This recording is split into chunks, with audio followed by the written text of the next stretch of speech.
The Akron Racers coming in with a record of 12-9. The Chicago Bandits even up on the 2017 season at 12-12. And Bill, a crazy ball game last night. A lot of ebbs and flows and momentum changes in the contest, and kind of a frustrating game for Chicago in that they couldn't quite come back. Well, the Bandits came back a couple times. They were just one run down. They just couldn't get over that hump and get to the lead, or at least tie the game. Today's going to be a different story. Talking to Lacey Waldrop, she feels the responsibility is on her shoulders to get this Bandits team out of a slump. Our producer Ryan Fahey put together a nice package of highlights from the game last night, and of course the big blow was in the first inning of play as Shelly Robinson came up with a grand slam home run before the heavens opened up and caused a delay in the ball game. So the Racers are right up on top by a score of 4-0. Brenna Moss tried to do her best defensively as she made a great diving catch of a Kelly Montalvo line drive into left field to try to keep the Bandits into the ball game.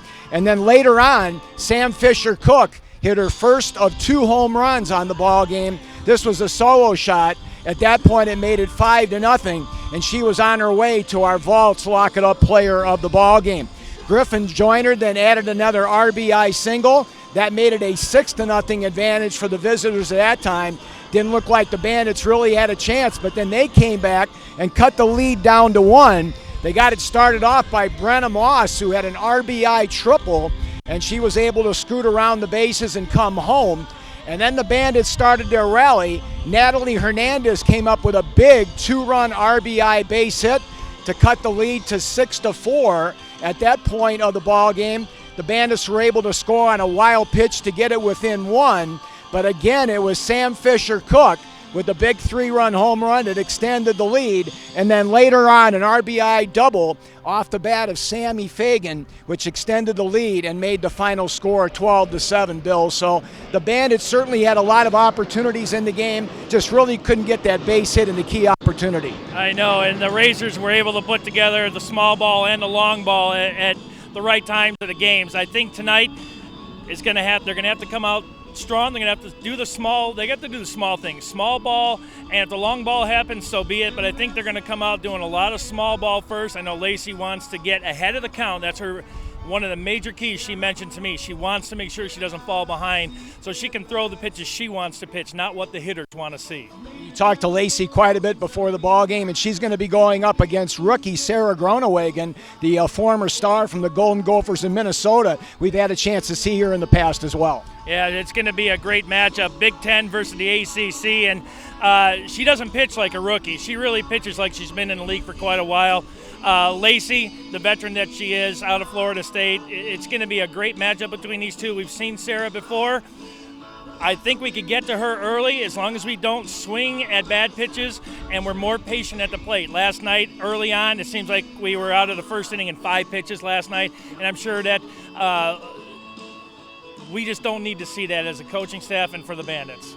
We got a beautiful weather day out here today as we celebrate the 4th of July with this matinee. The Bandits will be heading on the road for 2 weeks after this one, so they certainly want to give the home team a great show out here this afternoon. We're going to take a brief time out. When we come back, we'll head to our player interview segment. We'll have a chance to sit down with Emily Crane, the former star for the Missouri Tigers, as we get set for first pitch here at the ballpark at Rosemont as the Chicago Bandits host the Akron Racers, live on NPF TV and ChicagoBandits.com.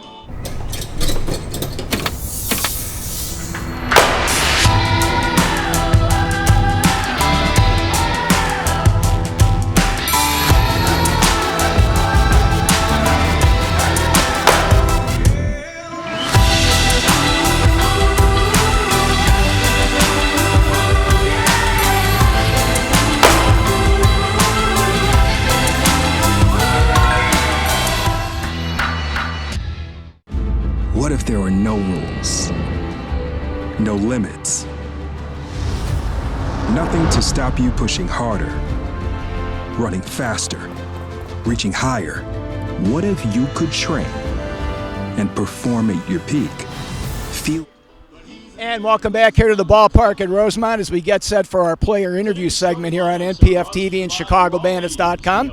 Emily Crane, the right fielder for the Chicago Bandits, is going to join us. And Emily, a crazy ball game last night, a lot of momentum turns back and forth. How frustrating it was for you and your teammates to get so close to coming back, and what can you take from that loss into today's game? I think last night we just struggled to be consistent with hitting. Like, we had a couple of innings that we did really good, and we got a few runs on the board. And normally 7 runs should be enough to win a ball game, but we got to play defense and we got to keep the ball in the park. And so if you limit walks and home runs, it'd be a little bit easier.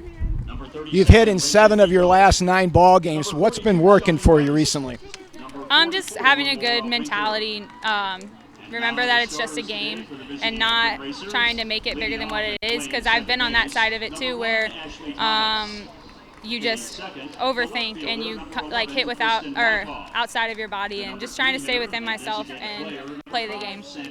Take us back to Troy Buchanan High School, 11 varsity letters as a multiple sport athlete over there. What got you interested in sports? You came from a very large family, so I'm certain that was part of the mix.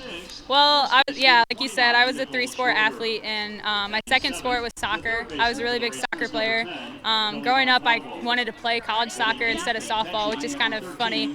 But obviously, I feel like I chose the right thing being here. So I was really blessed growing up with the opportunities to be able to play competitively. I know not all kids are able to do that, but being able to do that really put me in a position to be where I am now. That explains why you're so good in hacky sack, right? Yes. Talk about Missouri. Obviously, a great career over there. Your senior year, numbers off the charts. What was it like competing at that level, and how did that help you become a professional? Kind of the same thing I just talked to you about, the last so many at-bats I've had. At Mizzou, I felt really comfortable. I was in my home state.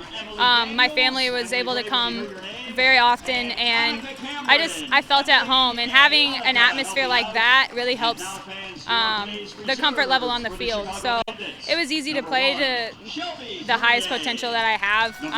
But I didn't really peak until my senior year at Mizzou, which I'm really grateful for, because it did set me up for a good chance to play here. And I'm really happy that I get the chance to continue playing, and I hope that we can keep growing this. Give you a wrap up now, Emily. Talk about your pitching matchup here today with Sarah Gronaway. Again, she very much a finesse pitcher and really likes to hit the corners. My approach today is just going to be to pick a side of the plate. Pick a pitch, stay with it. And then if you get 2 strikes, then you're hacking. But try to stay focused on one side of the plate, cut it in half, make it easier on myself, and don't let her help me. So I'm going to try to keep the bat in my hands and not let the ump take it out of my hands type of thing. Just have some fun with it on the 4th of July. Thanks very much for your time, Emily, and continued success. Thank you very much. Emily Crane, the right fielder for the Chicago Bandits, has joined us here. We'll send it back up to Bill Downing. He'll go over pitching matchups, and we'll be back with first pitch as the Bandits take on the Racers on NPF TV and ChicagoBandits.com. Thanks, Sam. Appreciate it. All the best. And we'll be back with Bill Downing and the pregame right after this on NPF TV. Everyone has insecurities, and it really is about what you choose to do with them. Insecurities don't have to define you, but they can create a story for you. There's a positive way to be fulfilled through female athletics. If I could do one thing, it would just be to give someone the inspiration, be able to be more than they ever thought they could be. Welcome back to the ballpark at Rosemont. Bill Downing up here in the announcer's booth. Today's pitching matchups for the Chicago Bandits in the circle. It'll be the Florida State alum Lacey Waldrop. Lacey she does have a great ERA, coming in at a mere 1.81 with a 3-2 record. And that goes with 31 innings pitched, giving up 32 hits, 13 runs, 8 of which are earned. 13 walks, and only giving up 3 long balls. Lacey feels it lies on her shoulders today to get the Bandits back in the win column. And for the visiting Akron Racers, pitching today is going to be their rookie, Sarah Groenwagen out of the University of Minnesota. Should be a really good one. She has a 5.73 ERA with a 1-5 record, 25 2/3 innings pitched, 26 hits, 22 runs, 21 earned, 12 walks, and 22 strikeouts. And here is the national anthem here on the 4th of July. Colors are being presented by the Rosemont Police Department.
Beautiful rendition of the national anthem. We're going to take a quick break as Mike Knezovich is on his way up to the announcer's booth, and we'll get you set up for today's Game 2 of the two-game series between the Bandits and the Racers here on NPF TV and ChicagoBandits.com. We'll be right back.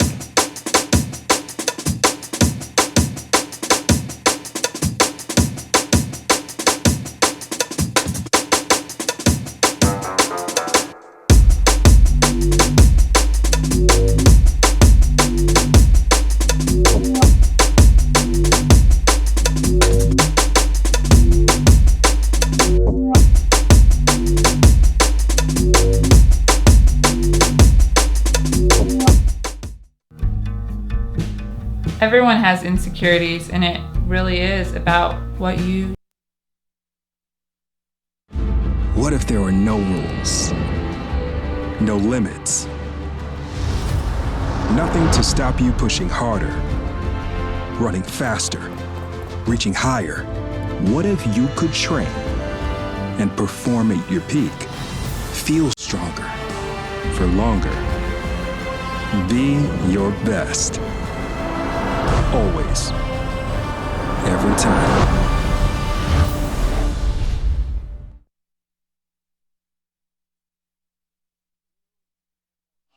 And welcome back here to the ballpark at Rosemont. Mike Knezovich along with Bill Downing and the rest of our Illinois Media School crew. Again, great job by Jinx Scott, Alex Maldonado, Bruce Caston. On the cameras, crew chief Tim Helms, keeping everybody in line. Eric Willowhite will again be on audio production. Ryan Fahey, kudos to him for giving us a nice pregame package to put together there, the highlights, as we kind of recap the 12-7 loss for the Bandits in the ball game last night. Let's take a look at our Rawlings starting lineup here for the Akron Racers. They come in with that record of 12-9. They will start off with their leadoff hitter, Ashley Thomas, followed by Kristen Wyckoff in left. Sandy Fagan, the second-year player, will be a DP today. Shelly Robinson will be in the cleanup position coming off her grand slam yesterday. Jennifer Gilbert will be in right, hitting fifth. Nicole Schroeder at first. Callie Montalvo at the hot corner. Griffin Joyner gets her second consecutive start behind the plate. Sam Fisher-Cook will be at shortstop. And the flex player today will be Sarah Groenwagen, and she will be in the circle for the visitors. We'll take a look at our Diamond Sports defensive alignment after the first pitch here to Ashley Thomas by Stacy Waldrop, the former Seminole from Florida State, for the red, white, and blue-clad Chicago Bandits. Our Diamond Sports defensive lineup for the Bandits here today has Brenna Moss in left, Sammy Marshall in center, our pregame interview guest Emily Crane in white, Hernandez, Ramirez, Carasoni, and Forkin, the infield from third to first, as that let-up pitch catches the inside corner. And the battery today, Savannah Jaquish and Lacey Waldrop. Wind is again doing its typical tricks here at the ballpark at Rosemont, kind of swirling around. Here's the 0-2 downstairs. Now it's starting to kind of blow out towards the left field corner, Bill, and before it was blowing right over the center field fence. It was, and anything going from left center to left is going to carry really well, unlike last night where anything hit to right field was a long ball. Ashley Thomas fouls that one, and that's got to hurt right off the instep. That's why you see a lot of those players wearing that shin guard on the inside foot. And Thomas is going to have to walk that one off. I've seen players break bones in those situations coming right down on that foul tip. As you see, Thomas had herself a terrific ball game in last night's 12-7 win for the Racers. Weather conditions couldn't be any more perfect. Last night we had the rain come in the top of the first today. There's not a chance of rain during this game today. Ashley coming in on the campaign, but the average over 300 now at 309. Here again is another 1-2 offering by Lacey, and that stays outside. Thomas on the season, 21 hits and 68 at-bats, 14 runs scored, and 4 home runs from the leadoff spot, so certainly some pop there from the former Yellow Jacket star from Georgia Tech. Third and first, even with the bags defensively, and a beautiful change of speeds there by Waldrop, and she gets off to a strong start. And from what I heard when you were talking to her before the game, Bill, she seemed like she was really in the zone. Yeah, she feels that it lies on her shoulders today to get the Bandits back in the win column, and she's taking this game as one of the most important games of her career, believe it or not. Yeah, it's a situation where the Bandits right now are at the cusp of that 500 mark on the season, and you certainly don't want to fall below the break-even point. But that pitch on the outside part of the corner made Wyckoff swing, and right now Waldrop looking really good early on. 1 for 4 in the game for Wyckoff, and now her 7th pitch results in another strike, and that one looked like it fell right off the end of the table. Yeah, just like the first one, Mike. She's really in the zone early, and it's good to see. Designated player Sammy Fagan on deck for this Racer team, which is loaded offensively. See if she wastes one here on the 0-2, and again for the second consecutive time.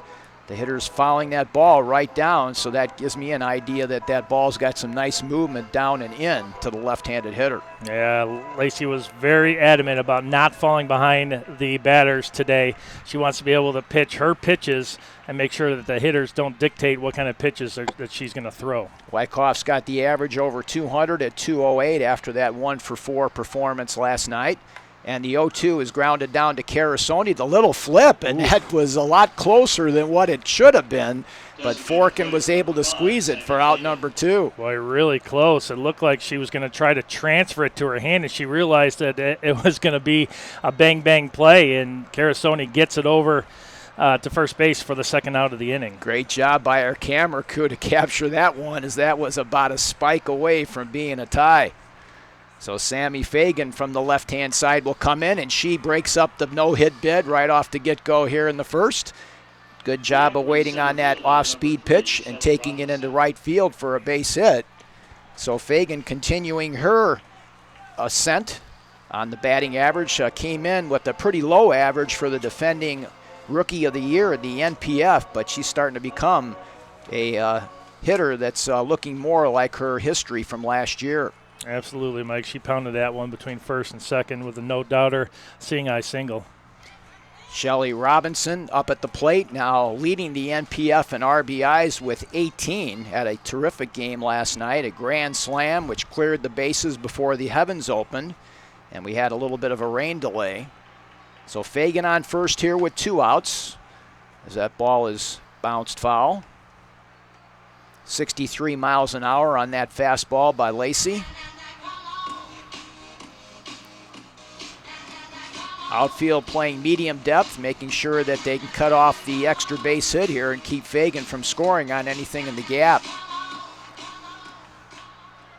Open stance from the right-hand side.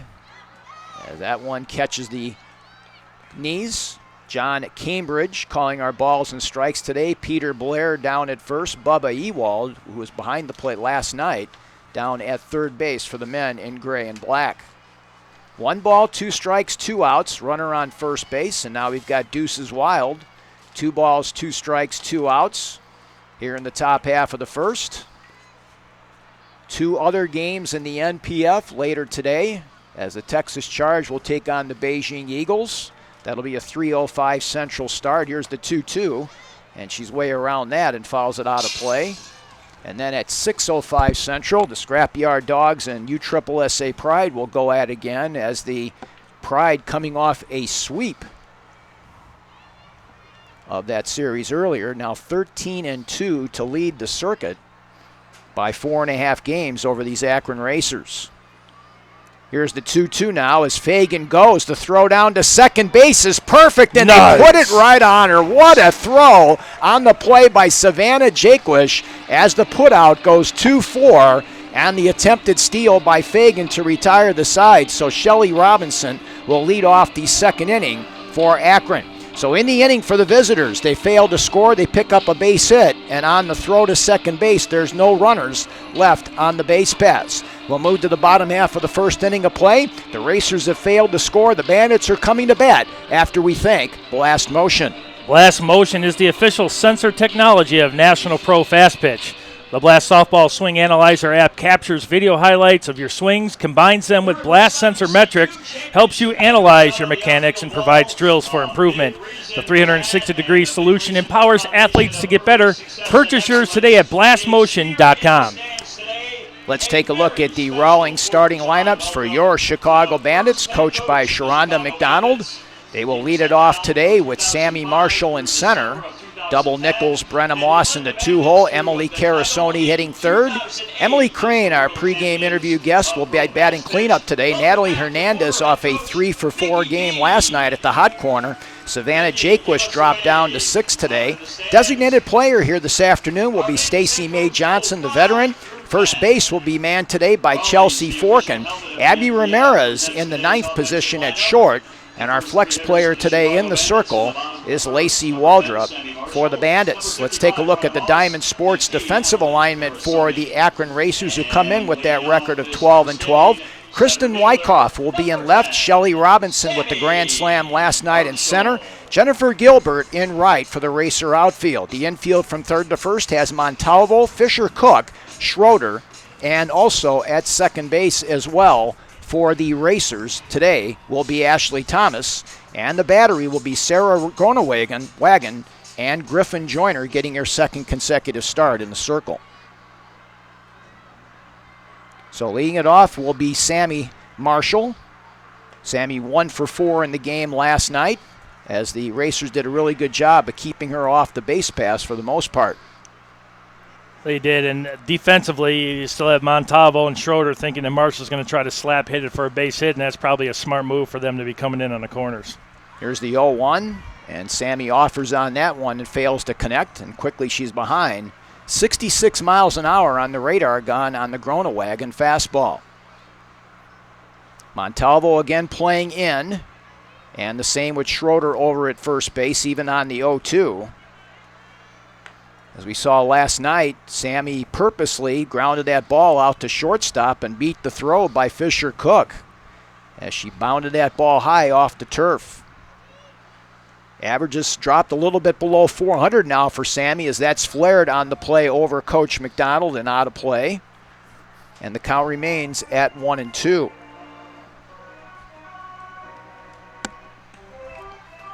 Sammy coming in at .395 on the season. Her 17 runs scored leads the NPF.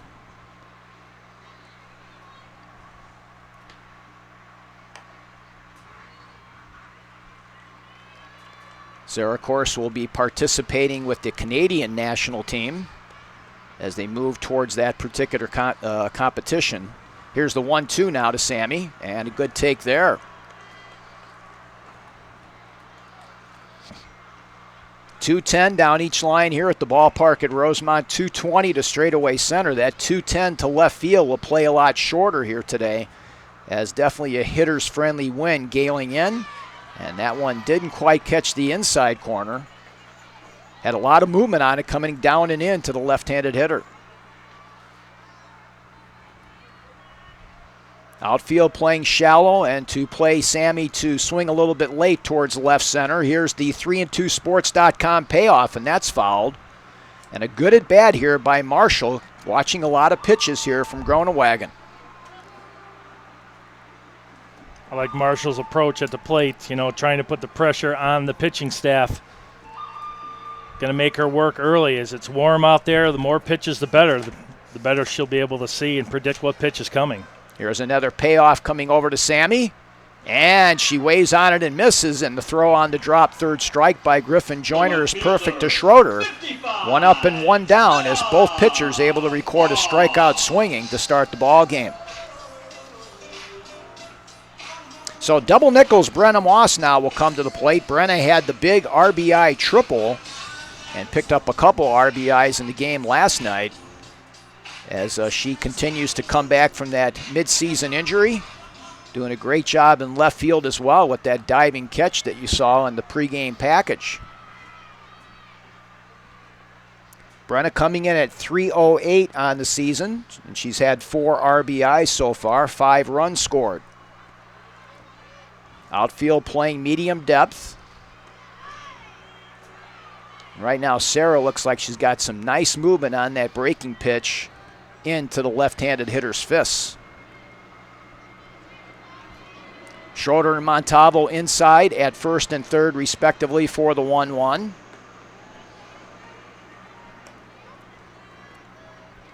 We talked about this Akron team with a lot of changes on the defensive end with the absence of Taylor Schlope, as Shelly Robinson moved over from left to center and giving Kristen Wyckoff, the free agent, an opportunity in left. The 2-1, and Sarah does a nice job of self-defense and is able to get it over to Schroeder for out number 2.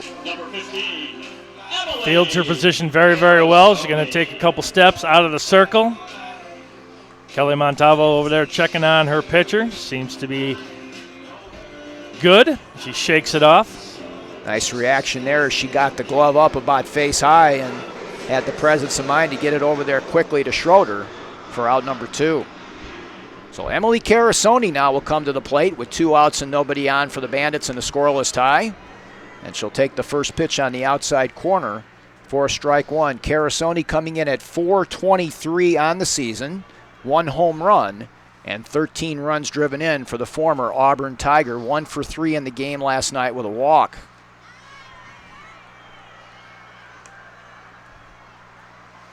And Carasoni's on, Bill. She will be taking that ball into left center field. Yeah, and that could be dangerous because with the way that wind's blowing out too. And I think that's why Groenewagen's trying to keep the pitches inside, especially to Carasoni. And she did exactly that on that pitch right in on the fist, and the count quickly to 1-2 with Emily Crane on deck for the Bandits. There you get a good look at the former Golden Gopher star from the University of Minnesota. Just a lot of great talent coming into the league this year from the collegiate ranks, from the Big Ten, from the ACC, Pac-12, SEC, you name it, all across the country. Even some of the lower division programs giving the NPF some great athletes as that's fisted towards left field. It's going to be a difficult run on the play, and coming up a little bit short was Kristen Wyckoff. Good effort that time by the left fielder for the Racers, but just a little bit too far. Looked like Montalvo had a good break on it. Then she turned the wrong way, lost the ball, and was hoping that Kristen Wyckoff could get it, but that wind played havoc and blew it back in, and there was no way for her to catch that.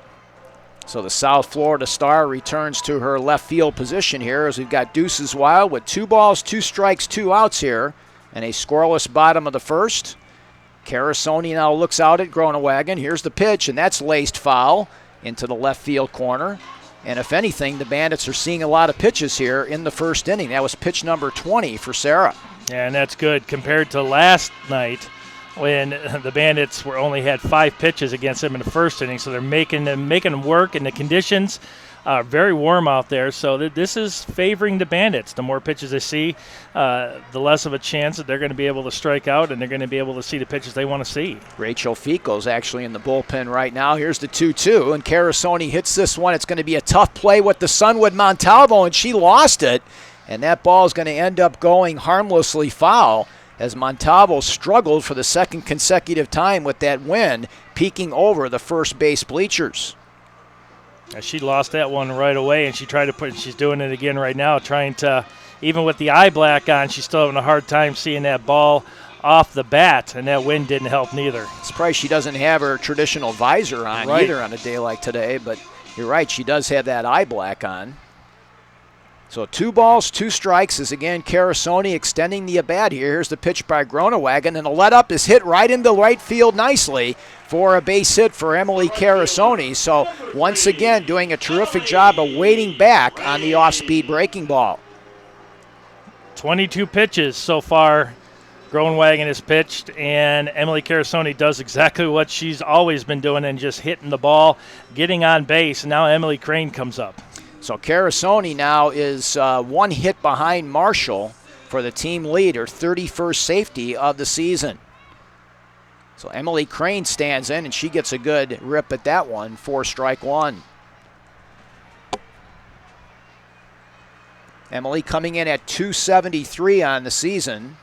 A couple home runs and 4 runs driven in. She had a walk in the game last night as she stands in from the left-hand side.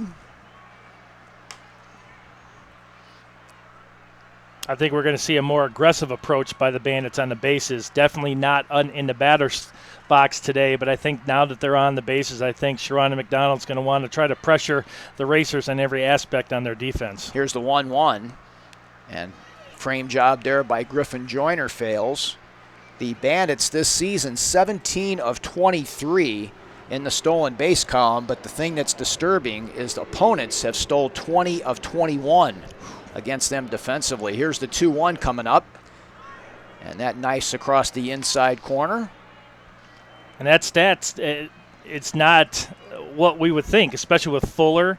You've got Jaquish behind the plate. You got Titsakronis that is down there that really, these ladies have some arms too, and that's a stat I didn't think I would hear.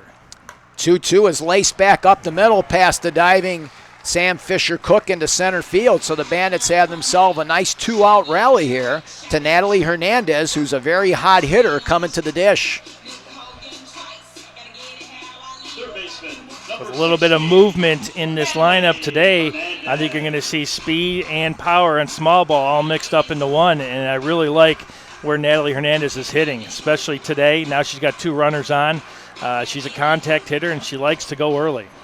3 of 4 in the ball game last night, including a double for Hernandez, as she got the average over 300, and that ball is laced in the left field for a base hit. Carasoni's going to be waved in. They throw it down. It's cut off by Montalvo, and the RBI single by Natalie Hernandez has got the Bandits up, and now I think Sam Fisher-Cook wants to possibly go with a appeal there at third base, as they think that Carasoni may have missed the bag. But as it stands right now, Natalie Hernandez picks up the RBI as Carasoni slides in with the run. And for Hernandez on the campaign, she picks up RBI number 10 on the season. Let's see if she made contact there with the base. It looks like she did. Got the corner there as she comes around. Sharonda McDonald wavering her in all the way. So 3 consecutive base hits after 2 outs result in a run here for Chicago. As now Savannah Jaquish will come in with 2 runners on. And this is what the Bandits were missing in the game last night, Bill, was clutch 2-out hitting. Absolutely. Jaquish had a walk and a run scored in the game last night as she stands in. Savannah hitting at .288 on the season with 11 RBIs. She picked up 1 of those on a walk with the bases loaded last night. So good speed aboard on the base pass with Crane, as that let up pitch is right there, but a little bit high.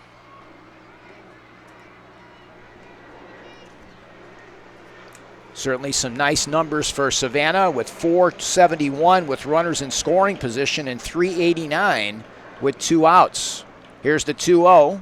And a beautiful pitch there on the corner, down in the count 2-0 by Groenewagen. I really like the way that Griffin Joyner frames those pitches. She knows it's close, and if she holds it there long enough, she might get the call, and that's exactly what's going on. Sooner or later.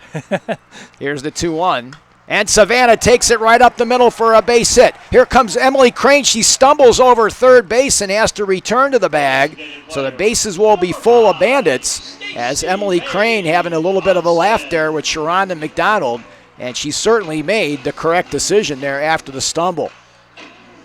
Yeah, it would have been really, really, really close at home. And we're going to have a timeout. Akron comes out to talk to Sarah Groenwagen, and we are going to thank 2XU, hit and run with the world's most advanced compression technology. 2XU, the official compression wear of the National Pro Fast Pitch. 2XU is the secret weapon of the NPF and improves exercise ability, sports performance, and recovery. Visit www.2xu.com or follow on all social media at 2XU. Well, really, what a difference 24 hours makes here. The Bandits going with a total different hitting approach here, seeing a lot of pitches and taking the ball right back up the middle. After 2 quick outs, 4 straight singles, the Bandits putting together 4 hits, and they're already up 1-0 here in the bottom of the first. So Stacey May Johnson will see her first action of the series with this at-bat as a designated player today. And the bags are full of Bandits for the veteran as she takes strike one.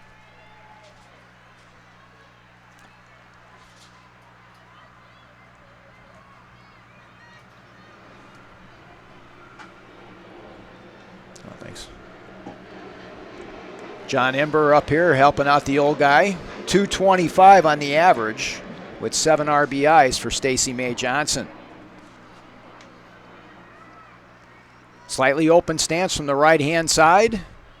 36 career home runs for number 5. Here's the 1-1. Talking to Stacey May Johnson before the game, as some of the listeners and watchers have noticed, she was out of the game for 5 years. She's got 2 kids, and she came right back after her second child 4 months after giving birth and played some more softball. She loves the game. Here's the 2-1. And a good rip that time by the veteran, goes back to the screen.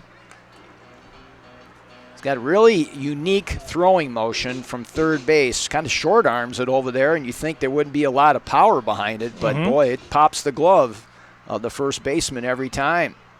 So big situation here, RBI situation here for Stacey. Here's the 2-2 from Groenwagen. And we'll have the old merry-go-round right now. 3 balls, 2 strikes, 2 outs. Our full counts brought to us by 3and2sports.com. So Crane, along with Hernandez and Jakewish, will be off with the release of the softball by Sarah Groenwagen. Here we go with the 3-2, right up the elevator shaft and out of play, and we'll do it again. Almost caught by a fan here in the stand. Still didn't bring the net, did you, Bill? No, I did not. But I do have a daughter here today that I'm sure that will try tracking. There you go. And get a couple of them as in the souvenir column. Delegate that souvenir feeding frenzy. Yes. So once again, we'll have the old merry-go-round at 3-2 and the bases loaded. Here comes to Stacey, a little fister out to center field. Shelly Robinson comes in, and she calls off everybody and makes the grab. So Groenwagen does a good job of minimizing the damage here for the Bandits. So the Bandits send 7 batters to the plate. They pick up 1 run.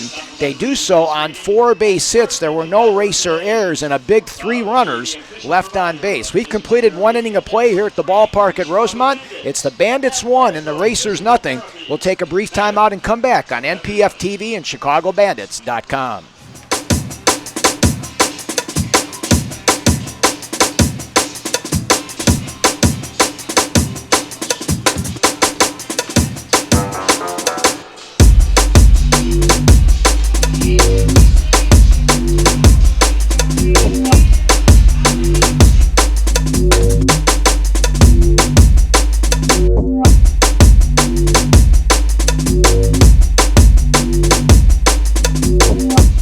Top half of the second inning of play, Bandits up by a score of 1-0. Swinging Away continues to earn the validation as the premier hitting machine at the highest levels of the game. The official batting station and hitting trainer for NPF is built to take the constant use and demands of the professional athlete. Now that same technology that is used by the pros is available to all players of all ages and skill levels. You are just a swing away from becoming a great hitter. Swingaway.com. So it'll be Shelly Robinson, Jennifer Gilbert, and Nicole Schroeder to face the right-handed slants of Lacey Waldrop as we enter the top half of the second inning. The Bandits with a 1-0 lead. Robinson was up at the plate when Sammy Fagan was thrown out on a laser beam throw by Savannah Jaquish right on the corner of the second base bag, catching the sliding Sammy Fagan on the stolen base attempt.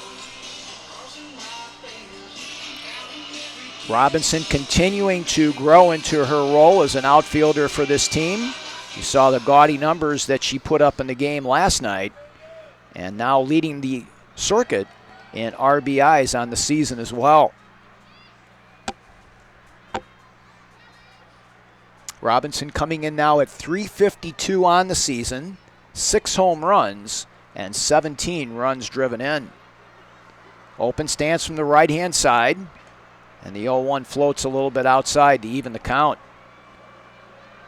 I like the way that Lacey's mixing up her pitches, from fast to slow, high to low in the box, and she's using that drop pitch effectively already early on.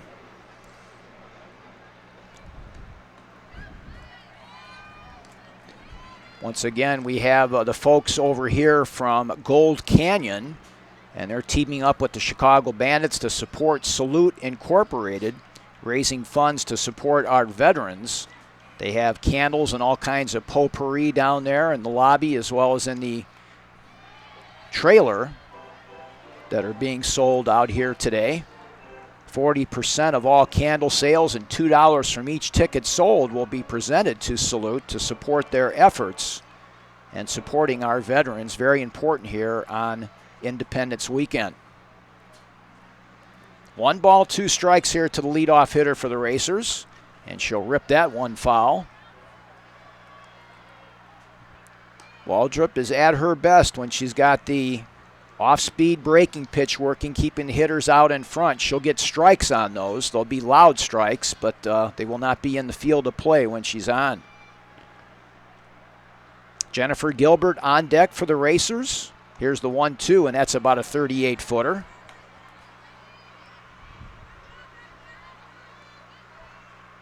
Boy, all 3 home runs yesterday were not cheap. They were all no-doubters, and I think you got to keep the ball at eye level, especially with Robinson and Sarah Fisher-Cook. You got to keep it at the top part of the strike zone. Just out of the reach of Abby Ramirez into left field for the second hit consecutively for the Racers. So leadoff hitter on here for Akron. And that'll bring up Jennifer Gilbert, the star from Ball State. Good job of waiting back on that one by Robinson. Nice effort that time by Ramirez, but came up just a little bit short. And now the throw down to second base is not in time, so a stolen base for Shelly Robinson. There's a double clutch that time by Jaquish, and that cost her.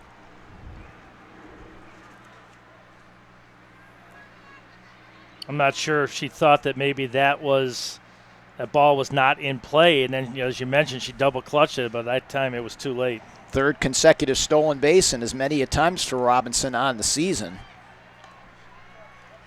So the Racers now with the 1 for 2 in the stolen base column are now 17 of 22 on the year as a team. So 1 ball, 1 strike, runner in scoring position here. So Gilbert's job is going to be to pull that ball to the right side of the infield and get the tying run to third base with less than 2 outs. Hernandez way in the bag inside at third base. Forkin just a little bit inside the bag over at first. Here's the 2-1 by Waldrop, and the let-up stays upstairs. Nicole Schroeder on deck for this Racer Ball Club.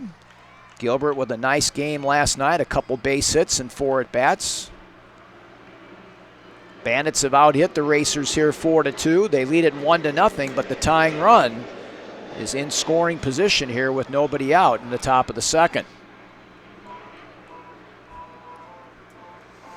Had a chance to talk with Joey Arrieta, the general manager and CEO of the Racers, before the game, and she talked to me about the new movie that's come out called Burn the Ships, as a beautiful let up there by Waldrop results in a strikeout. So one out here with the runner still on second to Schroeder. She says it's available on iTunes, set around $12.99. They had 3 consecutive sellout shows at the Cleveland Film Fest. And basically what Burn the Ships does is kind of takes you through the whole history of professional softball. Snap throw down to second base on the play, and they got her! What a laser beam by Savannah Jaquish. Second throw out of the game already for Jaquish. Well, I tell you, what a beautiful throw, too. That was the only way they were going to get her. That throw had to be on the money, and it was. Good job as well. You see Carasoni coming in with the right knee to block second base and preventing Robinson from getting back to the bag. So kudos on both sides of that play. So that goes 2-4 on the putout. Boy, Jaquish just brings so much to that position behind the plate for the Bandits. Yes, she does. So now 2 outs and nobody on. And Schroeder swings and misses at that pitcher's pitch. Boy, both of those throws were right where they needed to be successful, because it looked like Robinson was going to be able to get back there for a while. I thought so too, but Carasoni, give her a lot of credit too. She blocked it, and she's waiting for that throw, and there was no way that Robinson was going to get back to that base. So the former Razorback now ahead 2 balls and a strike, and that catches the knees. And now we've got an even count at 2-2 here with 2 out, as Waldrop getting some nice support from her battery mate here today, Savannah Jaquish. Bandits with 4 base hits in the first inning, but they left the bags loaded. Check swing, swing will be picked up easily by Lacey, and it will be the minimum of 6 batters faced, although she's given up a couple base hits here in the ball game. So in the frame, no runs on a base hit. There were no errors, and with the pickoff, nobody left on base. We'll keep it right here as we move to the bottom half of the second inning. The Bandits leading the Racers 1-0, Bill. iBlack, if you can dream it, we can make it. Custom iBlack or battle paint, iBlack plus color. Visit iBlack.com, home of the official iBlack of National Pro Fast Pitch. NPF fans, stay connected with your favorite teams and players all season long by downloading the NPF app or following the NPF on all social media platforms. At Pro Fast Pitch, hashtag NPF 2017. Bottom half of the second inning, we'll have Chelsea Forkin, Abby Ramirez, and back to the top of the order with Sammy Marshall. And a 1-0 Bandits leader is Chicago trying to even this series and get the split and head on the road with a above 500 record for the season. Much different approach today by the Bandits compared to last night. A lot of small ball, a lot of pressure on the Akron Racers to not make any mistakes. And with 4 consecutive hits in the first inning and the Bandits getting the 1-0 lead, defensively, again, Savannah Jaquish, what can we say? She has thrown out not 1, but 2. 1 from first to second, and then 1 leading off second, and caught her come back. Well, we talked about as the fans enjoy this 4th of July here at the ballpark.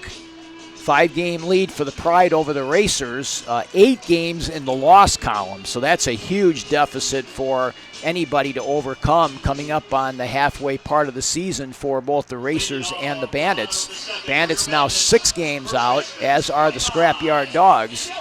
And the Texas Charge still 6.5 out behind the Pride. So you still got that logjam there between 2 and 5 in the NPF standings. So Chelsea Forkin, one of the Aussies, will come to the plate here for Chicago. That's why every play, every game is so crucial right now, especially when you're playing somebody that you're chasing in the standings. Very important to get out early.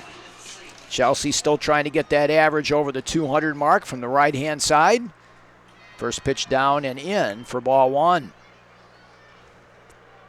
Chelsea been splitting the duties at first base with Megan Blank during the campaign. Has had a couple big 2-out RBI base hits so far this season.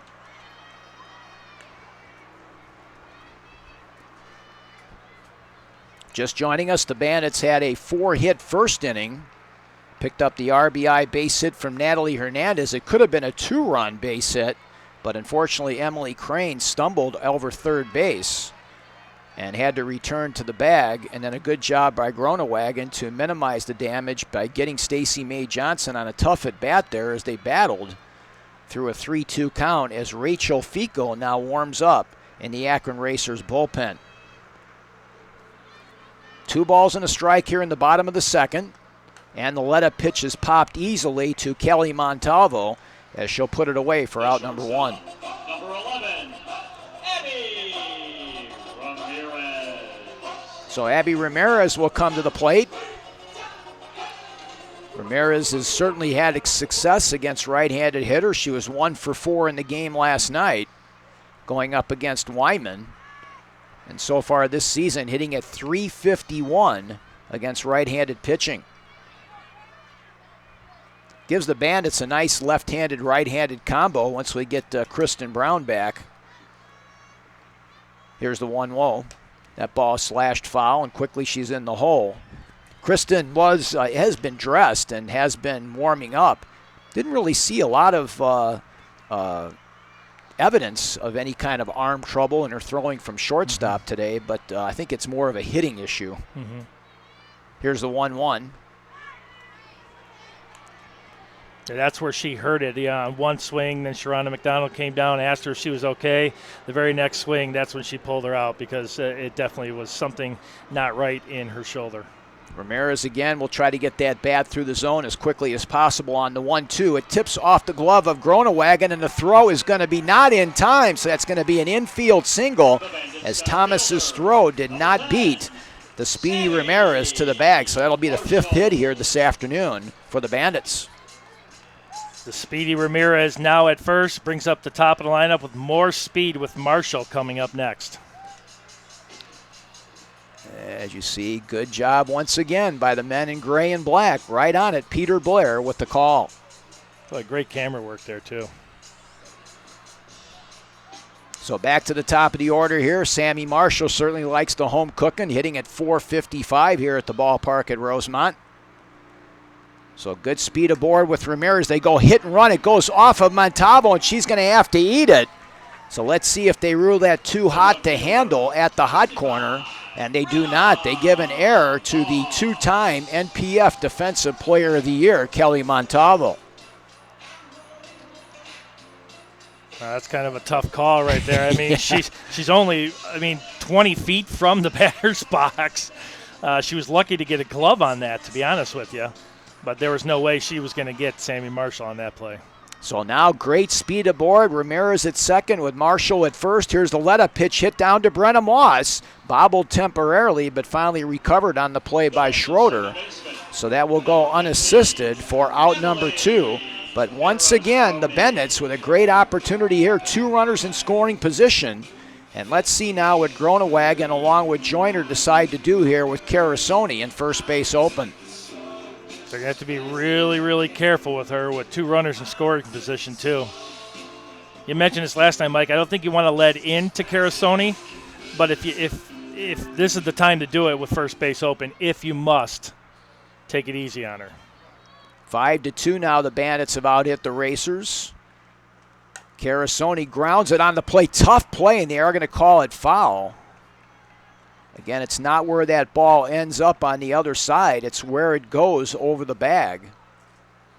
And home plate umpire John Cambridge said it went to the right of that corner where the first base line meets the first base bag. Carasoni singled to right and scored in the first inning for the Bandits. The 0-1 is lined on a short hop. Good job of staying down by Thomas. And once again, Sarah Groenewagen is able to wiggle out of further damage here in the Bandits' second inning. So in the frame, the Bandits failed to score. They do pick up a base hit. There was an error that turned out to be non-costly for the Racers, and the Bandits have now left 5 runners on in the first 2 innings of offensive softball. We'll head to the top half of the third inning of play. It's Chicago 1 and Akron nothing, and we'll keep it right here and thank Adidas. Adidas products break records, set trends, make history every day. All over the world, everything we do is bound by one simple thought. We strive to help you perform at your best. Your success is our ambition. Your defeat spurs us on to be better. You can find us at adidas.com or follow us at AdidasUS. Bottom third of the order coming up here for the Racers. Kelly Montalvo, Griffin Joyner, and Sam Fisher-Cook, who was our Vaults Lock It Up player of the game in the contest last night with 2 home runs, including a big 3-run home run to put that ball game away last night, and almost ended the ball game with a circus catch it short too, but came up just a little bit short, so she was doing it on both sides. Exactly. The Loyola Marymount Star was a great interview after the ball game, and I was talking to her before we actually went on the air. She's of course excited about recently getting married to a young man that's serving our country in the Air Force. And we had a couple of terrific guests before the ball game singing the national anthem and throwing out the first pitch from our armed services last night, and of course a terrific fireworks show after the game on the eve of the 4th of July. So Kelly Montalvo, the third baseman for the Akron Racers, will lead it off. Kelly was able to get on base a couple times in the game last night, which she's been able to do throughout her career. The batting average is still below 200 on the season at 186, with a couple home runs and 3 runs driven in.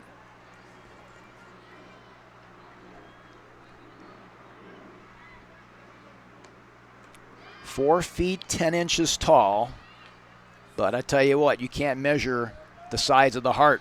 No, you can't.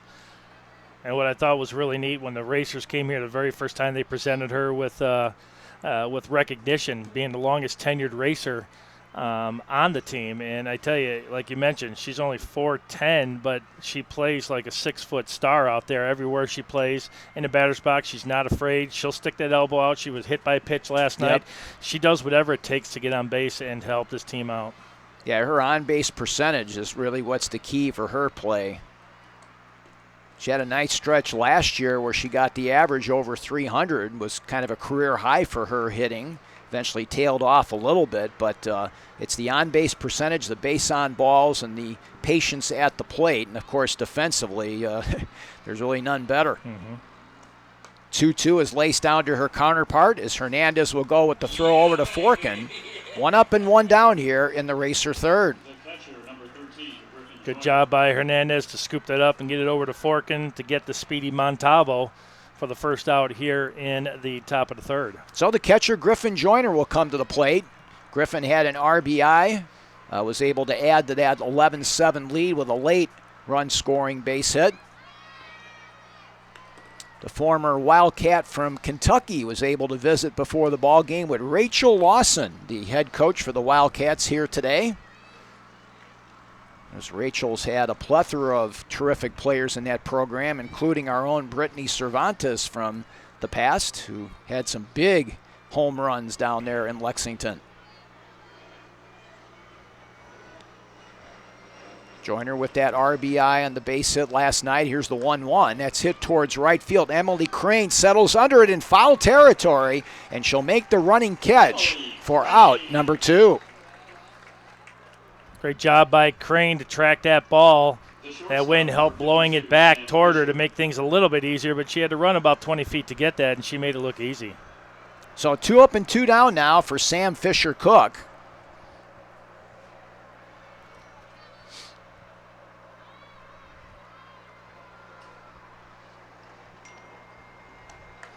That pitch is grounded foul for a strike 1. Cook came in the ball game last night with the batting average below 200, but with that successful evening, she's got it up to 204 now.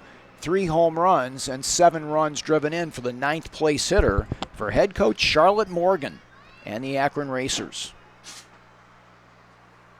So Lacey Waldrop has faced the minimum so far, even though giving up a couple base hits, thanks to her counterpart behind the plate, Savannah Jaquish, with a throw out of a would-be stolen base attempt and then a pickoff of Shelly Robinson.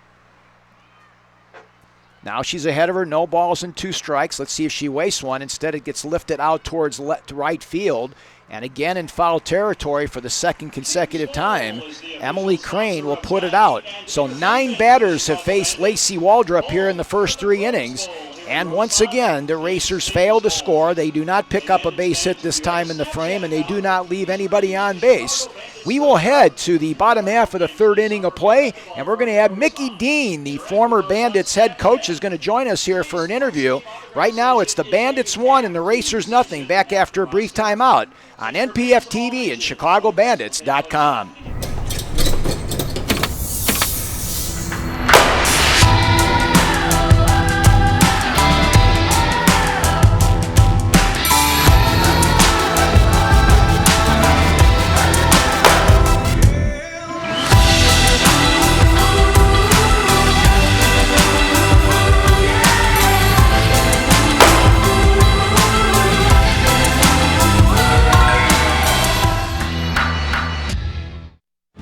Welcome back here to the ballpark at Rosemont. Mike Konezovich here, and we are here with former Bandits head coach Mickey Dean is going to join us here in the booth. And Mickey, it's great to see you out here today here at the ballpark at Rosemont. And tell us what you've been up to these days. Well, coaching college softball at James Madison University in Virginia.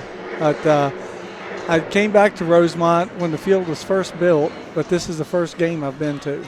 So it's pretty amazing. Yeah, give us your impressions. Obviously, we saw you coach the Bandits over at Judson University and doing a great job over there, but this is certainly a terrific facility, isn't it? It's beautiful. It's absolutely beautiful.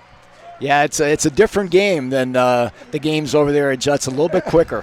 And not as many mosquitoes either. That's right. Well, take us back to those days. I mean, certainly the league has changed a lot since then. Of course, back then, and it's kind of returned to that a little bit. It's kind of gone full circle with the players. I remember, and you have to maybe correct me if I'm wrong here, but back then the players were leaving the league during the season and going to play for their national team as that ball's hit out to right field on the play by Emily Crane. So 1 pitch and 1 out here in the Bandit half of number 3. But I seem to recall talking to Vicky Galindo. They'd just been to Venezuela down there. So talk about that and about coaching around that situation, because you've got constant static change in your lineup. Well, it made it interesting, but the team was great about it. They really were, because you had national team players would have to leave and go play with the national team or do an appearance somewhere and then come back. And then if you had a TV game, you had to make sure that your matchups were good TV matchups. Right. And but it was awesome. It was great. It was a lot of fun. Yeah, certainly, and then the league kind of went away from that and had the players stay, as that one's fisted into left field for a base hit. So Natalie Hernandez now has picked up 5 hits in her last 6 at-bats here in this 2-game series against the Akron Racers. And makes it easy to put her name in the lineup. It certainly does, Mickey. And we're visiting with Mickey Dean, by the way, the former head coach from the Chicago Bandits, now coaching down at James Madison and the collegiate level. And, boy, you've seen a lot of changes as well on the collegiate level. These athletes just seem to be getting better and better each and every year, don't they? Well, it's funny because you're seeing female athletes do things that I never thought I would see them do in my lifetime. I mean, just the power and the quickness in which they play. And the pitchers, just – they throw it so hard now. Yep. And they're kind of catching up to that 43 feet. The dominance of the pitching went away for a while when they moved it back to 43, and now they're kind of catching up again. And it's amazing. It's always just an adjustment back and forth between the pitcher and the hitter. Yes. And of course, the defense is just really just improved tremendously over the recent years, and certainly a great ball club, some great ball clubs that you had a chance to be a part of. And the thing that I remember the most, of course, was it always seemed like whenever there was a player that went down with an injury, there was certainly other players that could come in. And just to see the maturation of Amber Patton at third base after the injury to Stacey May back then was really something to see. Yeah, it gave Amber really an opportunity to step in and show what she could do. And, you bring up Stacey May. I still tell stories about Stacey May, just her hitting, her approach, and her understanding of hitting. She was, look at here. Going to be a stolen base now for Natalie Hernandez. as she slides safely into second base. But it gave Amber an opportunity to get in there and offensively on a consistent basis. That's the one thing. It's hard. It's hard in this league to break into the starting lineup, and you have All-Americans, and it makes it hard. And once they get their opportunity, then it's hard to get them back out of the lineup because everybody's so good. And you talk about Stacey May, who's coming up to bat right now, and yes, she is. Gives birth to her baby, and 4 months later is back on the field. And I was watching her before the season play third base, and she just has not missed a beat. I know. These women are amazing. I remember coaching Jenny Finch, and she gave birth, and she said, "Well, I'll be back for the playoffs." And I was like, "Whoa, really?" And by golly, she was. 500 with runners in scoring position for Stacey May Johnson on the season. Still doing it. Bandits up by a score of 1-0 here in the bottom of the third with a runner in scoring position here with one out. And a couple runners on base right now as that count sails inside. And the other player that really kind of gets lost in the shuffle a lot of times as far as the power was their catcher, Rachel Folden. Oh, yeah. I was just getting ready. I was going to say, I can't tell you how many games either Stacey May or Rachel Folden had game-winning hits or game-tying hits. Boy, great job by Shelly Robinson to come in on that ball for out number 2 here for the Bandits. And now we'll have Chelsea Forkin coming up here with 2 runners on and 2 outs. And yeah, I remember what I remember a lot about that era too, Mickey, was that you got some great crowds on the road. Yes. You guys traveled down to Texas one time, and I remember Rachel hit a home run down there, and you could just feel the reverberation of the stands over there down in Texas. Yeah, it was pretty electric down there. I can remember waiting 2.5 hours, 3 hours after the game, autograph sessions. Yep. They would last longer than the games. It was amazing. And, of course, that perfect game that Jenny threw over there in Joliet and the crowd that they had over there across stadium as well. But the other thing that this league has always had as well is not only great athletes but great student athletes. And we had a chance to see Christine Knauer, who I guess maybe be a doctor right now for all we know, what she was able to do. All I know is a lot of them are making a lot more money than I am. You definitely do it for the love of the game here in the game of softball. That's for sure, Mickey. Let's talk a little bit about James Madison as this ball is grounded fouled by Montalvo. And she tried to do the force out there at third. But talk about how recruiting has evolved over the years. Well, it's gone international. It's gone national. You can't hide. You used to find players that nobody knew about. That doesn't happen anymore. The game has grown so much, and even at the travel ball level, so many games on the internet or on TV, and so you got to get out there and work. And it's really a 365-day process, isn't it? It is, but it's fun. It's fun, and you just this trip I just jumped on my motorcycle and decided to ride out to Colorado and then stop here on the way back. So you can make it interesting. Absolutely. See the country. Yes. Little flare now on the plate. It's easily going to be corralled by Nicole Schroeder to retire the side here for the Bandits. So the Bandits fail to score here in the third inning of play on a base hit. And once again, they leave 2 runners on. So the Bandits now have stranded 7 in 3 innings of offensive softball. Mickey, it's great to see you again. I hope you get a chance to stop by again and see this great game here in Rosemont and continued success at James Madison. Well, thanks for having me. It was a lot of fun. Mickey Dean, the head coach of the James Madison Dukes, joining us here. We're going to go ahead and take a brief timeout. We'll come back with the top half of the fourth. The Bandits lead the Racers 1-0 on NPF TV and ChicagoBandits.com. Everyone has insecurities, and it really is about what you choose to do with them. Insecurities don't have to define you, but they can create a story for you. There's a positive way to be fulfilled through female athletics. If I could do one thing, it would just be to give someone the inspiration, be able to be more than they ever thought they could be. Welcome back here to the ballpark at Rosemont as we move to the top of the fourth. Bill Downing's going to take over play-by-play responsibilities. And they'll give us an opportunity to thank Anderson. You can improve your game by design by using Anderson bats, the industry's leading manufacturer of alloy and composite softball bats. Follow us at Anderson Bats Company. That's Anderson Bats CO, or you can visit at andersonbat.com. Boy, what an honor to share the booth with that gentleman. Wow. Yeah, I tell you, it's you'd want to talk about memories flooding back from the days, of course, of Jenny Finch and Rachel Folden and Stacy Mae Johnson and Amber Patton and all the Bandits that made this sport in this particular city great. And just great to just see him and get an opportunity to talk a little bit about those great days over at Judson. Ashley Thomas swings at the first pitch, straightaway center field. Marshall squeezes it for the first out here in the top of the fourth inning. That's how you want to do it right there. You want to efficiently and especially get the top part of this order out. And, well, I tell you, he was saying how he coached Jenny Finch, and I just sat back there going, wow.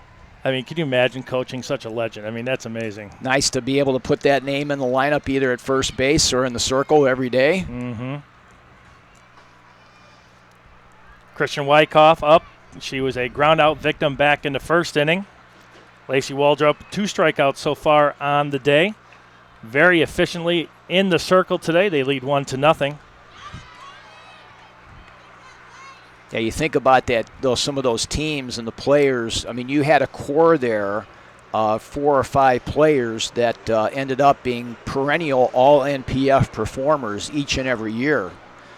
You take a look at Stacy Johnson over at third base, Amber Patton, who started in the outfield and then came back in for her, Jenny Finch in the circle, Rachel Folden behind the plate with great power, and of course you had Vicky Galindo, who also had her uniform number retired by the Bandits over at second base and was just a perennial postseason star for Chicago, really picked up her game in the postseason. So you really had 5 or 6 players to build around with that program. Boy, as a coach, you probably sleep really well, and you get to the ballpark thinking, okay, not that hard. Natalie Hernandez throws it over to Forkin for the out.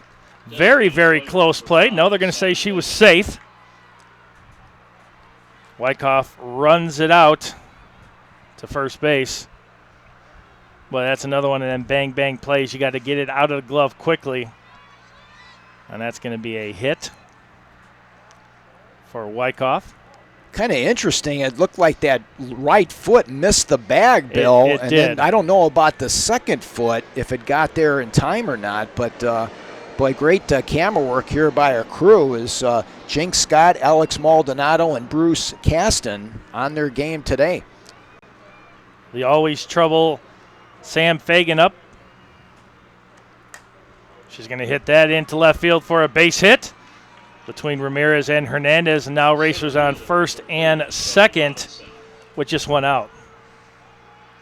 We talk about that approach of hitting, and Fagan knew that the defense was playing her up the middle and just went right with the pitch to the left side. And now you got to be really, really careful. The big hitter, Shelly Robinson, coming up. Got some action down in the Bandits bullpen. Double-barreled activity going on right now. First pitch in there is a ball. Shelly Robinson with a single in the first. And then caught stealing one of the 2 throwouts today so far by Savannah Jakewish. Looks like it's Sierra Highland and Haley Wagner loosening up for Chicago. Of course, Wagner only went 3 innings yesterday, so I would imagine she'd be ready to go. There you see that play at first base again, and yep, the front foot is not there. The second foot, the left foot, oof. I think she went over the bag there. May have actually tagged it with her knee. Let's see if that right knee comes down on the base. It's kind of hard to tell from that angle, but maybe it does. Well, that's just out of the reach of Natalie Hernandez, goes foul. Well, if they had instant replay here in NPF, that would be one that you'd have to sit there for quite a while to look at. You're right, the knee does come down. But I remember playing as a kid, Tie goes to the runner, but there it looked like the ball was in the glove, and she definitely missed it with her very first step. There's another look at it here. Yeah, she steps before first base. And then here comes the knee. Oof. And again, it's kind of difficult to tell That one's from fouled that at the angle plate. whether or not that knee actually touched the base. I'm going to tell you, if my knee hit the base, I'd still be tumbling outside the stadium along the right field line. There ain't no way that's happening. Yeah, that's what you call flexibility. Yes, and I lost that about 20 years ago. Shelly Robinson up to bat with runners on first and second, 1 out. The count 1 ball and 2 strikes. And there's a throw down to third. Another throw out by Savannah Jaquish. This time she gets Christian Wyckoff, and that's 3 for 3 behind the plate for Savannah Jaquish today. She's gotten 2 at second and now 1 at third. Let's watch this play is going into third. And then a good job there by Natalie Hernandez getting the ball on the third base side, the foul side of the bag, and then going in with the tag on the knee of the sliding Wyckoff. Beautiful play there by Savannah Jaquish. 3-2 count now. Sammy Fagan on first. Now you got a little bit more breathing room with Shelly Robinson now. With that runner being thrown out at third, you still got to be careful at the approach with her. I think you want to keep this ball away. And she hits this one foul. Talking to some of the Bandits players before the game, of course, I had to ask, what's some of your favorite things you like to do on the 4th of July? Every one of them, they like water. They're all fish, just like me. Be by the beach. Absolutely. Catch some rays and relax. Fireworks, barbecues.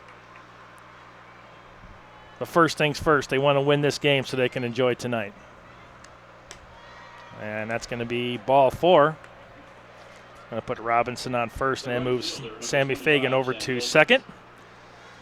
Brings up the ever dangerous Jennifer Gilbert. She was a strikeout victim back in the second inning. But both these lineups just packed top to bottom with a lot of special players. Waldrop trying to wear out that outside corner of the plate. This time doesn't get the call. But she was all seriousness in the dugout today, Mike. She was very serious, feels that the responsibility is on her shoulders to get this team back in the win column.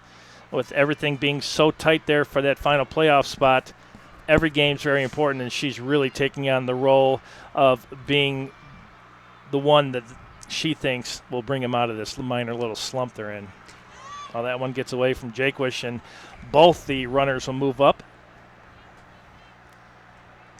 Yeah, when she was drafted by this franchise, she was expected to start off as a number 3, maybe even a number 4, but with the retirements of Michelle Gascoigne and Sarah Moulton, she's now moved into a spot there where they're definitely counting on her with some consistency in the circle. That ball's drilled down the right field line, and that's going to drop in fair, and that's going to score 2 racers. And going into third, and safe will be Gilbert with a triple. Nice job there by Gilbert waiting behind that pitch. That ball did not go fair by much, as you see, by about a foot there before it goes into the Wilson sign. And then good job by Gilbert to pick up the third base coach, Morgan, on the throw down to third base, and she gets a face full of leather from Natalie Hernandez. Emily Crane ran about 25 feet this time. Just missed making the play. So how big is that throw out now by Jaquish? Huge. Exactly. Nicole Schroeder up now. Ground out victim back in the second inning. All these little plays that Savannah Jaquish is making now with 3 throwouts today. Again, every one of them was runners that would have been in scoring position. So you're right, Mike. Very, very important. Its RBI is 11 and 12 on the season for Gilbert. And that's her first triple of the season. Wind now just howling in, probably about 15 miles per hour straight in from center field. That one's going to be a strike to bring the count to 1 ball, 2 strikes with 2 outs here in the top of the fourth. The Racers take a 2-1 lead here. Both Highland along with Wagner are loosened up and ready to come in if need be.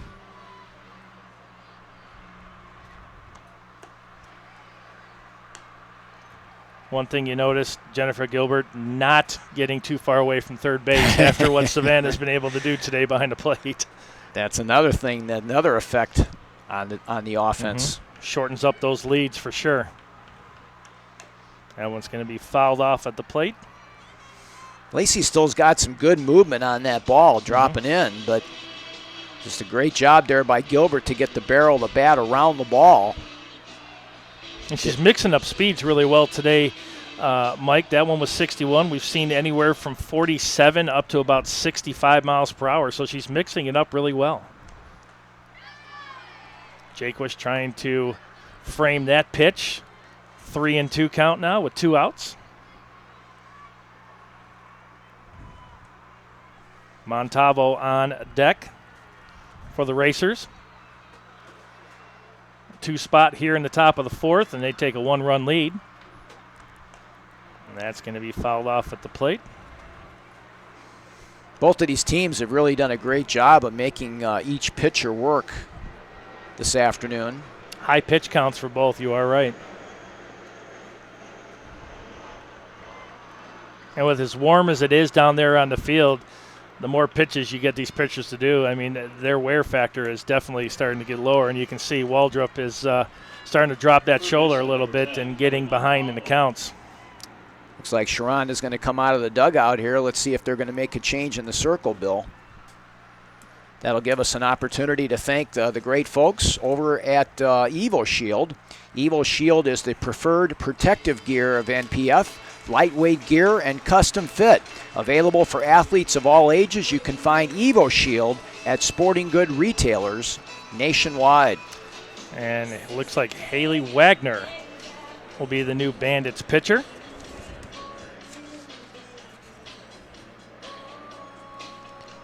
Wagner took the loss in the game yesterday, falling to 7-3 on the season.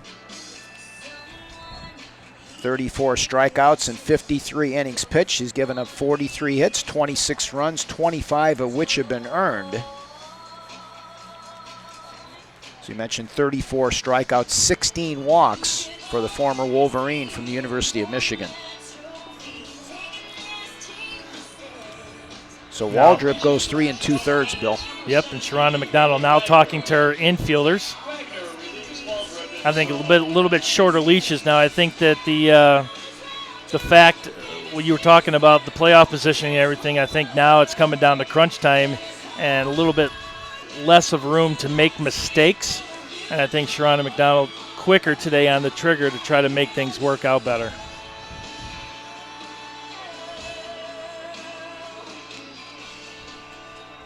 So Lacey gives up 5 hits, 2 runs, both earned. Of course, the runners on the corners are her responsibility. She ended up with 2 strikeouts and 2 bases on balls. You know, not a bad outing, just 1 hit really kind of did her in right there. And Sharonda McDonald pulled the plug and said, we're going to have to make some changes here. They don't want to get too far behind this team because they are chasing them in the standings, and she knows how important each game is. Yeah, right now they're a game and a half behind the Racers, but that's, more importantly, 3 games in the loss column. Kelly Montalvo up, ground out victim back in the third. Racers on first and third. Here's Wagner's first pitch in there for a 66-mile-per-hour fastball.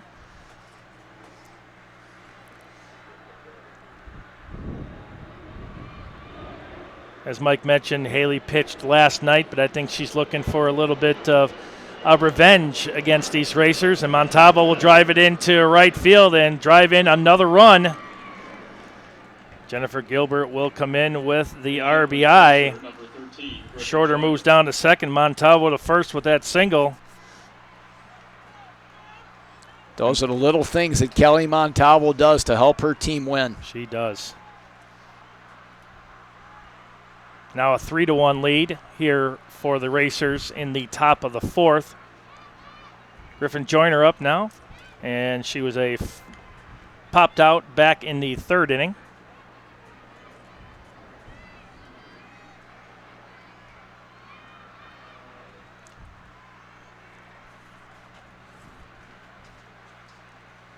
Three runs, 6 hits, 1 errors for the Racers. And that's going to be driven into center field. And a big catch there by Sammy Marshall to end the inning. The speed comes to prevail, and Sammy Marshall squeezes it. But not before the Racers will put up 3 in the top of the fourth, and they take a 3-1 lead. You got the Chicago Bandits coming up. You've got Ramirez, Marshall, and Moss coming up for the Bandits here in the top of the fourth inning. As you prepare to take the field this season, is your equipment working as hard as you do? Will it respond to passionate performance? As you drive towards winning, take comfort in wearing Ringer. You can check them out on the web at ringer.com, inspiring players to believe in their best every day. That's ringer.com. And folks, if you want to create your own custom glove, visit the Wilson Custom Glove Shop at wilsoncustomgloves.com. You can use what the pros use, match your team colors, or design a glove that represents your style today. Hashtag Go Custom. We couldn't ask for better conditions here on the 4th of July here, 2017. Thank you for tuning in to NPF TV, ChicagoBandits.com. Hopefully you're having a very safe and happy 4th of July. I'd like to give a shout out to our armed forces at home and abroad, and hope everybody's safe return home. And thank you for your service to this great country. Once again, we want to thank the great folks that are here at the ballpark. And they are from Gold Canyon, teaming up with the Bandits to help support Salute Incorporated. Salute Incorporated, raising funds to support our veterans. 40% of all candle sales and $2 from each ticket sold during this series will be presented to Salute Incorporated to support their efforts to help our veterans. Abby Ramirez, 1-for-1, single back in the second inning. She leads off here in the bottom of the fourth with the Bandits trailing by 2, 3-1 to the Racers. Abby known for her contact. She really enjoys those 0-2 counts. She makes those pitchers really, really work. Falls off a lot of pitches. Very tough to strike out.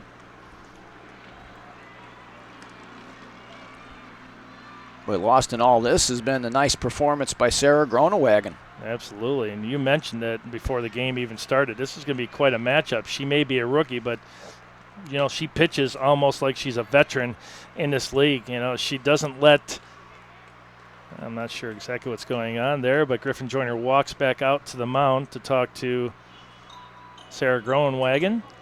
But she pitches like she's been in this league for a while. She doesn't mind adversity. She handles stress really well out there, and she relies on her defense. And her defense hasn't let her down, even though they do have one error today. They've been really solid. Keep in mind, if you're watching the game out and about, you can drop us an email at banditstream@gmail.com. Let us know where you're watching from on NPF TV. 3-0 is the count.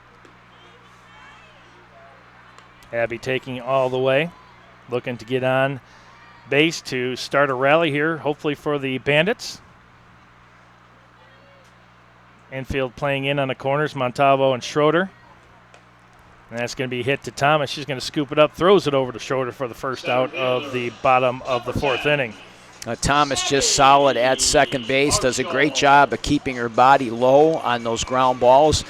You know, that little extra hop that sometimes those ground balls hit these infielders with, you got to make sure you have your hands in the perfect position to cradle that ball, and she does a great job there at second base. Yeah, it comes off this turf a little bit different than it would be on grass for sure.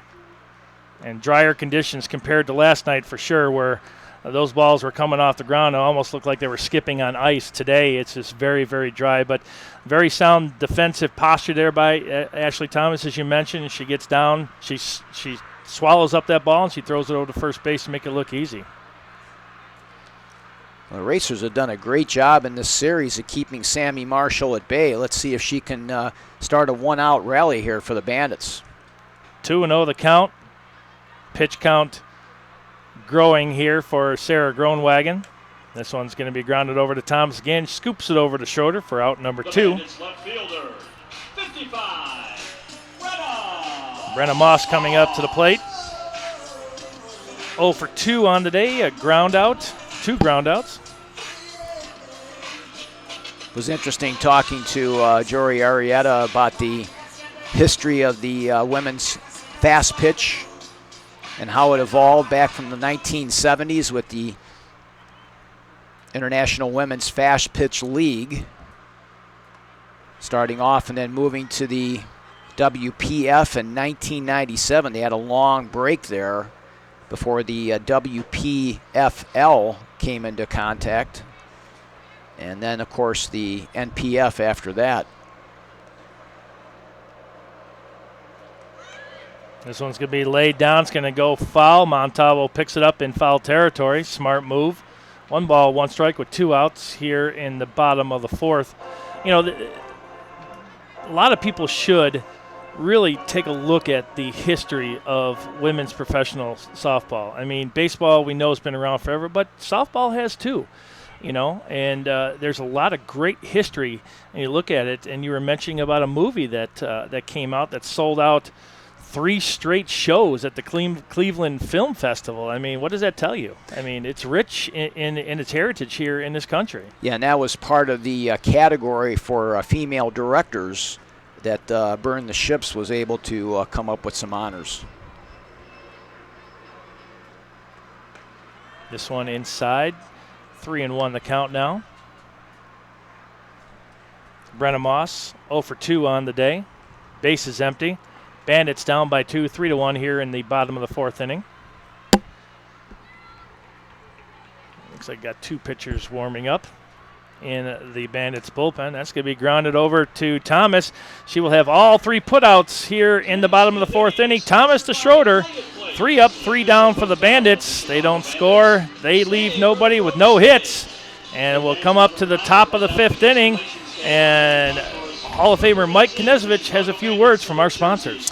DeMarini are the makers of the world's finest bats, and they're a proud sponsor of National Pro Fast Pitch. Design your bat your way. Follow them on social media at DeMarini-FP. Happy hitting, everyone.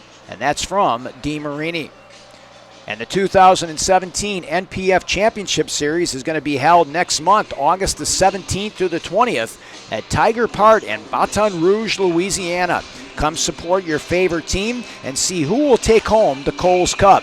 Tickets are on sale at fastpitch.profastpitch.com. That's the 2017 NPF Championship Series, August the 17th to the 20th at Tiger Park in Baton Rouge, Louisiana. Well, I know somebody right now behind home plate that would love to get down there and play some softball in front of the home crowd. There you go. Savannah Jaquish for sure.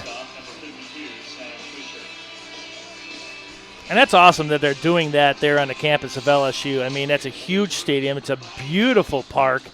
A lot of people can come out to these championship games. I was looking back in some of the archives. I mean, we're talking sold-out crowds. And that's great to see.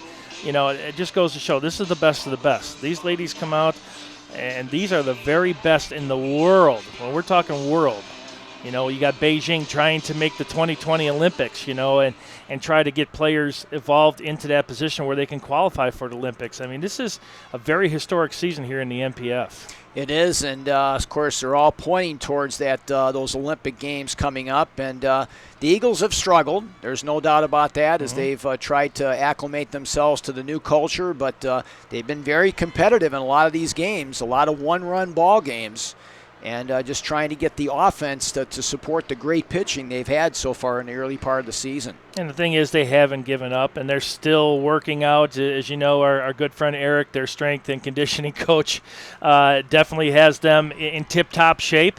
A couple missteps here, a couple errors here, and mishitting. You know, if they change that around, they're going to get their first win. They'll get one. They may get 2, they may get 3, but you know what? They're here, and they're proud of it, and they're very excited to be part of the NPF. They are taking on the Texas Charge here, coming up here very shortly in about 35 minutes. And Later on tonight with the triple header in the NPF, it'll be the Scrapyard Dogs taking on the USSSA Pride. Boy, what a game that's going to be. 3-1's the count here. Now a full count to Sarah Fisher-Cook. Fly-out victim back in the third inning. Haley knows this lineup pretty well. She saw it last night, and she knows that she's got to keep the ball away from these hitters because they're capable of depositing it way over the fence. That one's going to be grounded down to Hernandez. Over to Forkin for the out. 1 up and 1 down here in the top of the 5th.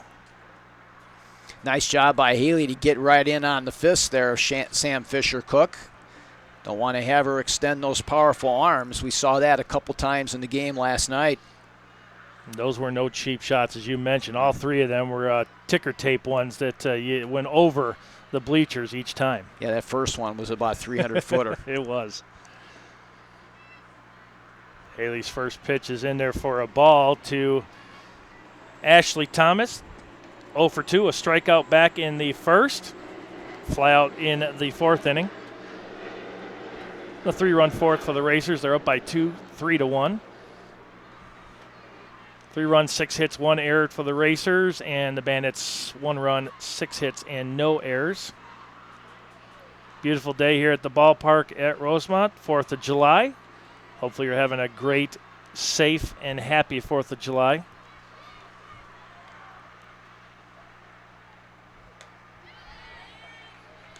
Can't believe the year's halfway over, Isn't that Bill. so? I was just about to say that. And my daughter told me today, Dad, do you realize that we got to go school clothes shopping in 2 weeks? I'm like, what? Didn't you just get out of school? Yeah, it's flying by. And that hit her. That hit her. And she should be out. Either way, she's out. Yep. And I think that's exactly what they're going to talk about.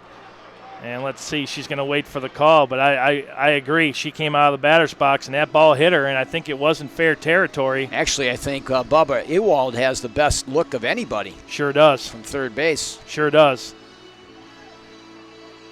And I think she's going to be out. Yep. She is.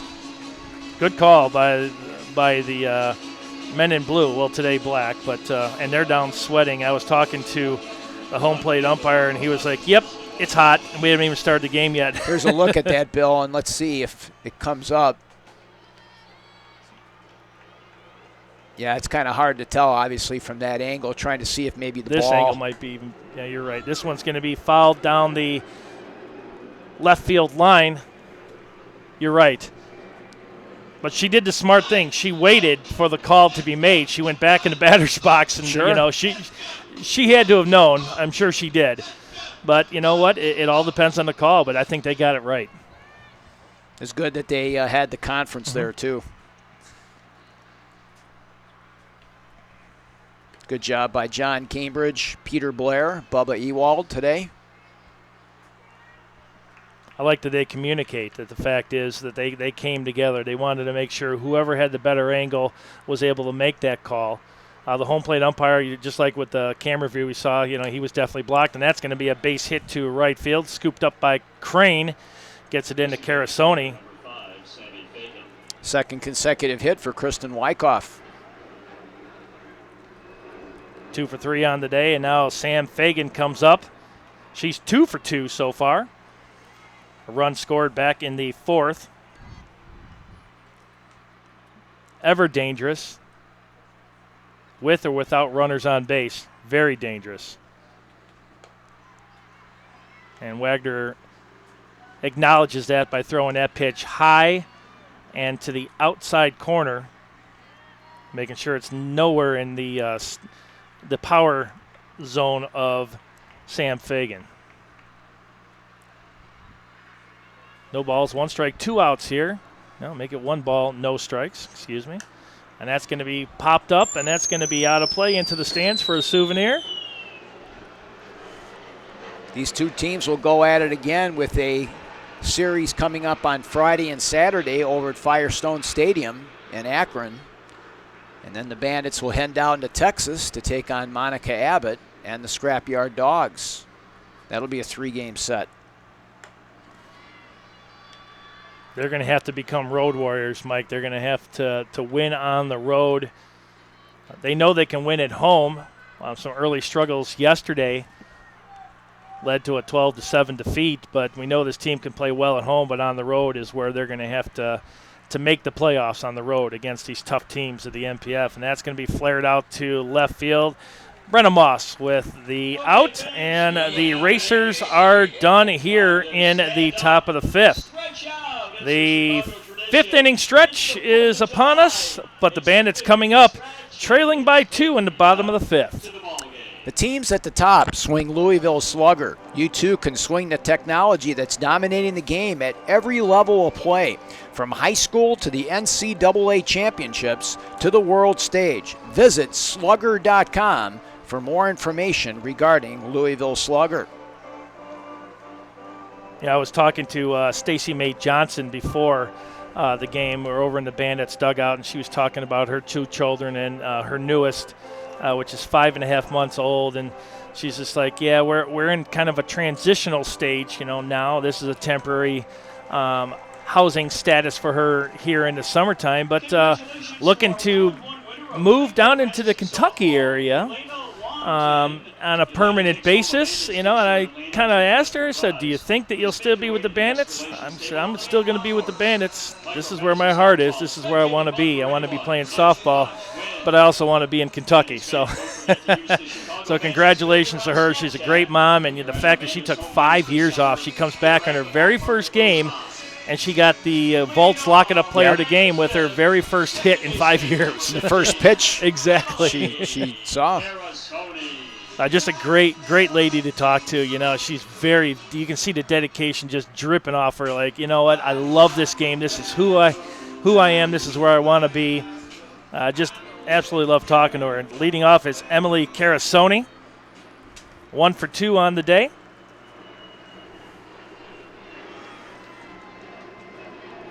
Got some left-handed action in the bullpen now, Bill. It might be Silkwood throwing over there. Right now, Carasoni's batting a mere .429, leading off at any inning. Just a mere .429. That's not too shabby. She's really good. She flares that one to left field and just foul. Well, that's a heck of a leading off for any inning. That's somebody you definitely want leading off. And we do have... That is Silkwood warming up. And we do have a Bandit warming up in the Bandits. Thinks that's Wonderly. That is. You could always tell she got the cage on the face. And she's warming up pretty quick. That pitch in there for a strike. Growing Wagon now ahead in the count. 1 ball, 2 strikes to Emily Carasoni. Good-sized crowd here for the 4th of July at the ballpark at Rosemont. Carasoni's going to drill that into left center, and she keeps going back, and it's off the wall. Carasoni's going to head over to second, and that's where she's going to end up. She hits it over the speedy Shelly Robinson. 1 hops the wall. Emily Carasoni on second base with a leadoff double. Nice start here for the Bandits in the 5th as Emily picks up her second 2-bagger of the season. That's the 20th for the team this season in the extra base category and doubles. Good effort there by the center fielder, Shelly Robinson.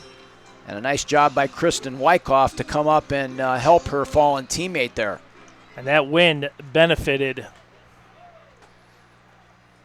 the ball coming off Carasoni's bat. Today's attendance, 469.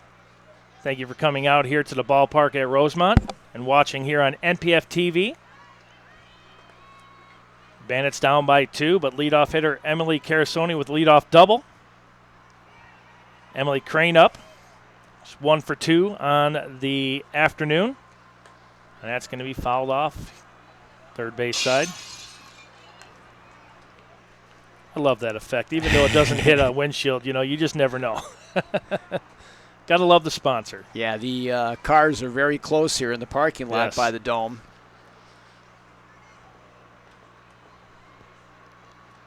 Montalvo creeping in at third, and that's going to be down low.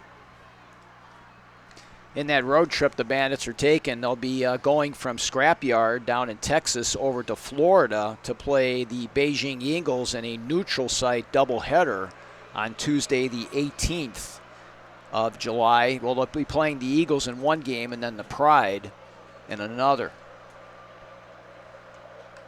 And there's an excuse me swing. Groenewegen picks it up, throws it over to Schroeder. That was a close play at first base. But that moves Carasoni over to third, and that brings up Natalie Hernandez, 2 for 2 on the day.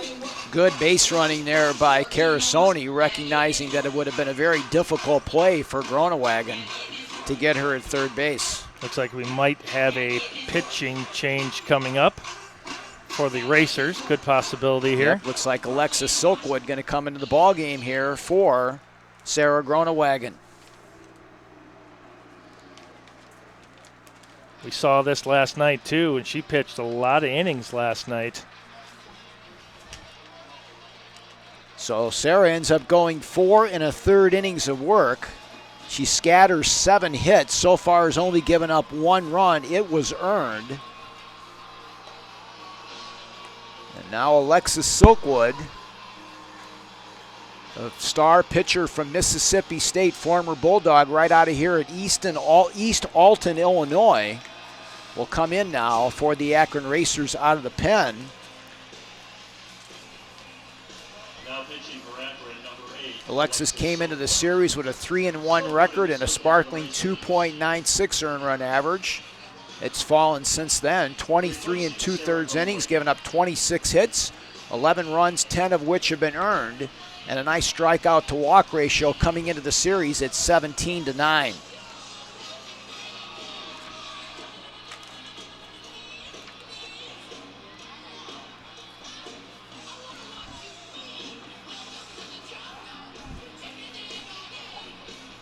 So Carasoni is still the responsibility of Groenewegen over at third base.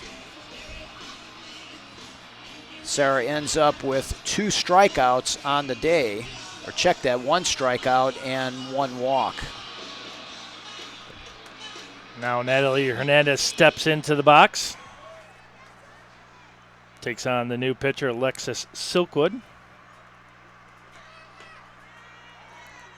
63-mile-per-hour fastball for a ball. I tell you, I'm really surprised, watching as much softball as I do, that these arms don't fall off some of these pitchers with as many innings as they pitch and as hard as they're throwing. Hernandez drills that one to center field. That's going back, and Robinson brings it in, but that's going to be deep enough for a sac fly, and the Bandits are now back within 1, 3-2. Good job there by Natalie to take that ball and drive it into right center field. That's exactly what you needed at this point of the ball game.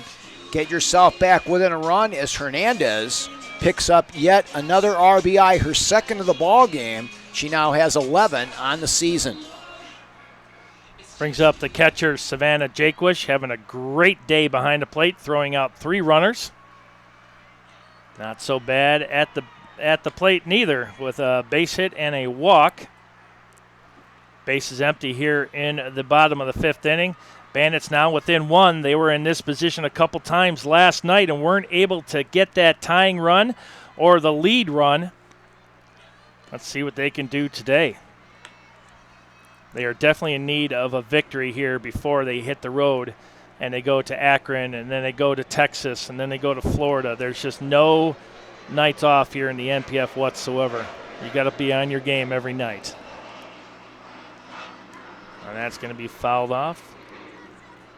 1 ball, 2 strikes now. Yeah, the Bandits actually hit the halfway point of the season today. They've had a lot of games in the front end of the schedule, so game number 25 today.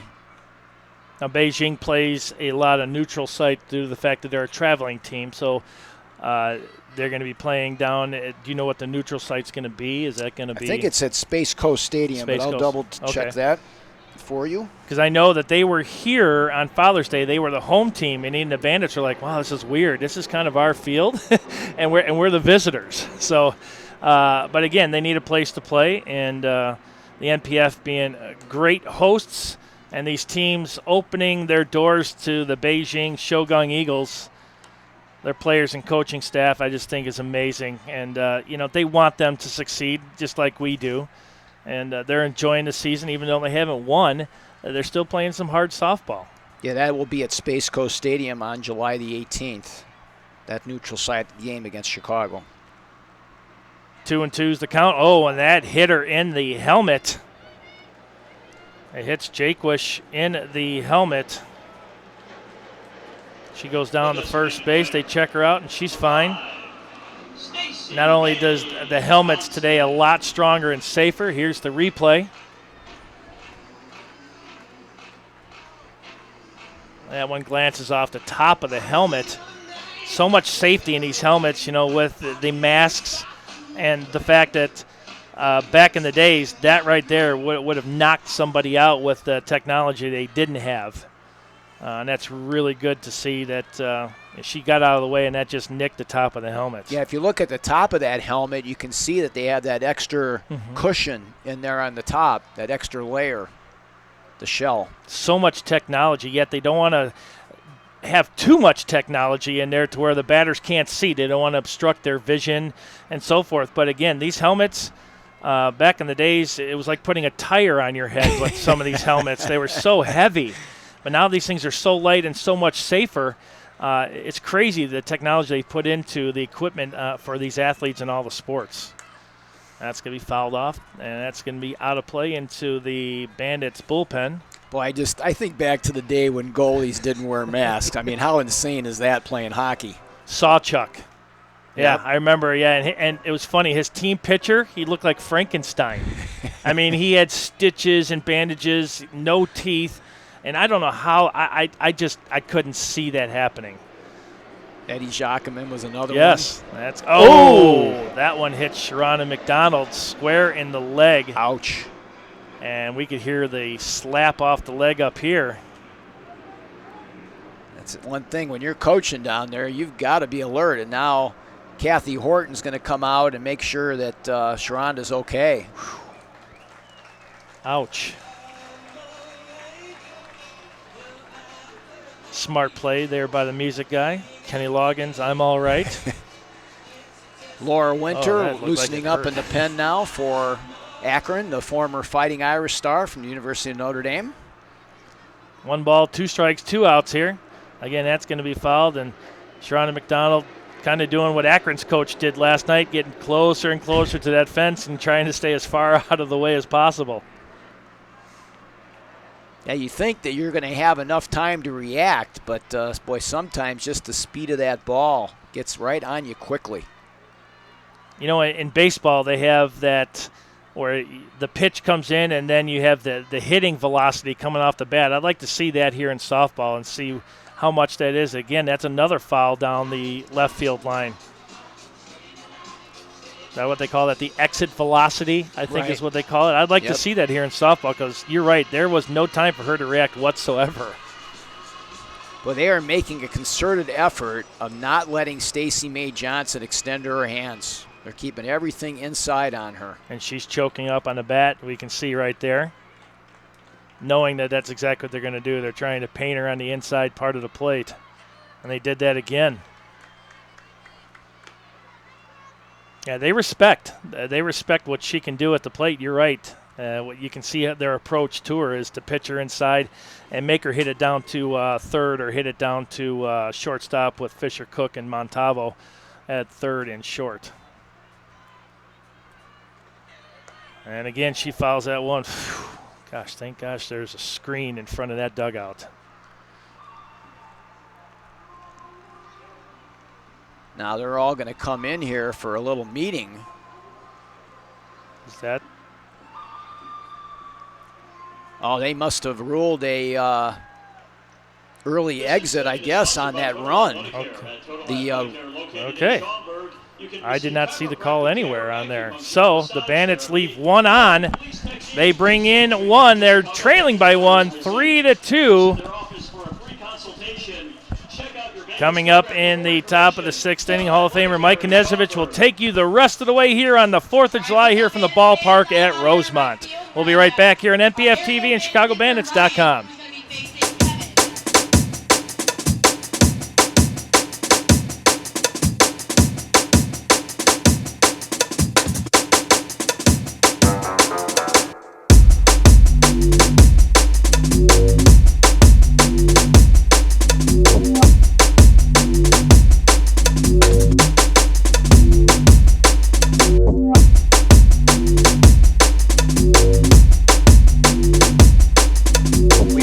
Now to the top half of the 6th inning of play. We're going to try to find out what happened there on that last out of the Bandit 5th.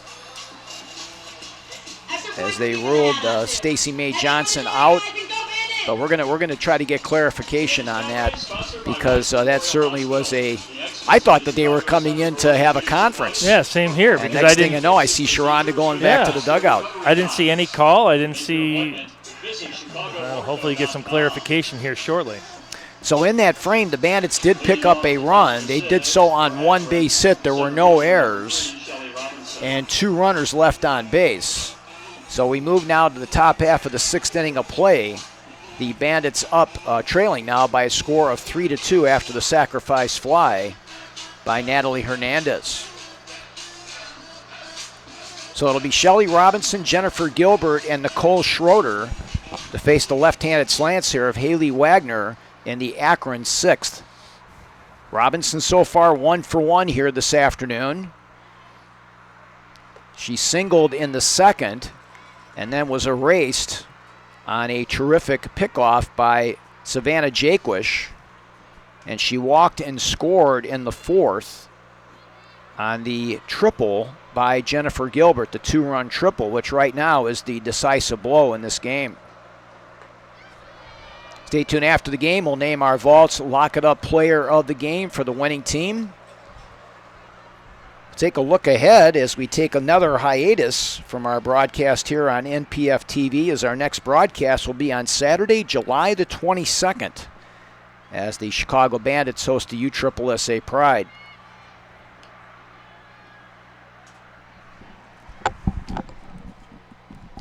So that is the confirmation. The runner left early, Bill, so that means that Johnson would lead off the Bandit 6th.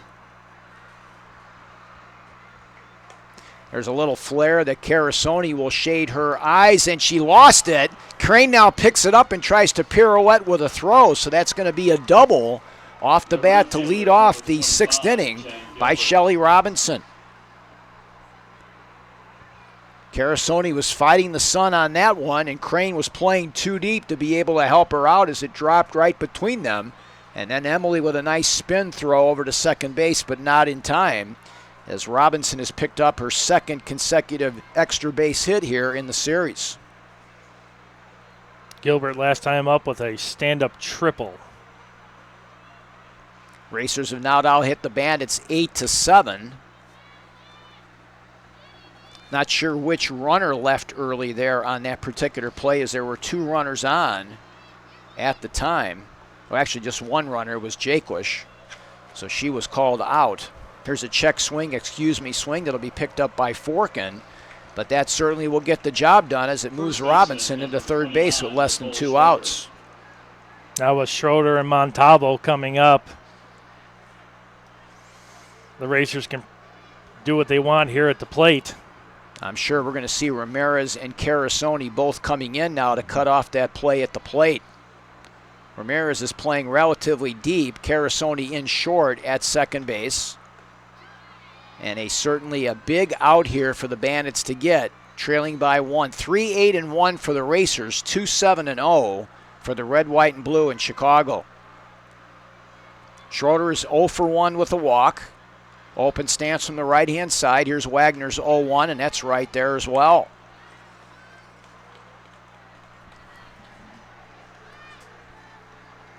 Jalen Ford loosening up in the Racer pen. The Bandits pen right now is dormant. The former Razorback digging in here with the 0-2, and Wagner does a good job of wasting that one. Racers put up a 3-spot in the 4th, keyed by a 2-run triple off the bat of Jennifer Gilbert, and then Kelly Montalvo brought her in on an RBI single to right to account for all 3 Akron runs. Here's the 1-2. That one right up the elevator shaft and foul. The Bandits with single runs in the 1st and 5th inning today. First one driven in by Natalie Hernandez on a base hit. The Bandits left the bases loaded in the 1st inning. They left 2 on in the 2nd, 2 on in the 3rd, and 2 more on, or actually 1 more on in the 5th. Here's the 1-2. There's a little fister that'll go over the Racers dugout for a souvenir. Young lady there already has 1 softball from today, looking for number 2. The last foul ball, a fan made a great catch. Almost had a standing ovation from the crowd here at the ballpark at Rosemont. Yeah, our fans give the balls to the little kids. Yep. Yes, they do. 1 ball, 2 strikes, 1 out. Here's the pitch to Schroeder, and a good job there by Jaquish to try to frame that one. Big part of the ball game here. These 1-run games, you get into situational issues here late in the contest. And sometimes it's a strikeout here or a good pitch there that can keep you in it and give you an opportunity to tie it up later on. Here's the 2-2. That's not going to get the job done as Sammy Marshall will grab it, and the throw will not be nearly in time. Is coming in with the all-important insurance run is Shelly Robinson, and Nicole Schroeder picks up a huge RBI here for the Racers, and that's her 12th of the season. Well, you mentioned it, those 1-run games. Now it's a 2-run deficit. The Bandits 2 more times up to bat. Very crucial at bats coming up for the Bandits. They need to get Montalvo out here first. Montalvo has 1 of the RBIs, a base hit in that 3-run 4th. Kelly grounded out to 3rd in the 3rd, got that RBI to culminate that 3-run uprising in the 4th.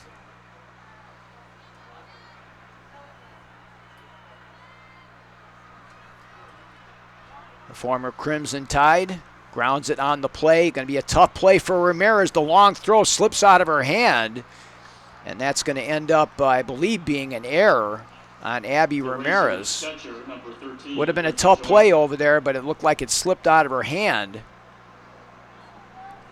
As you take a look at it, she kind of backed up on the ball and and they are going to go ahead and give her an error. So that'll be the first Bandit miscue of the afternoon. They had 1 yesterday. That was a costly one on Hernandez, the throwing error that ended up going into the right field corner. So Griffin Joyner now comes up. And Wagner trying to buckle down here and get the Bandits back out there with Stacey Mae Johnson in their half of the 6th.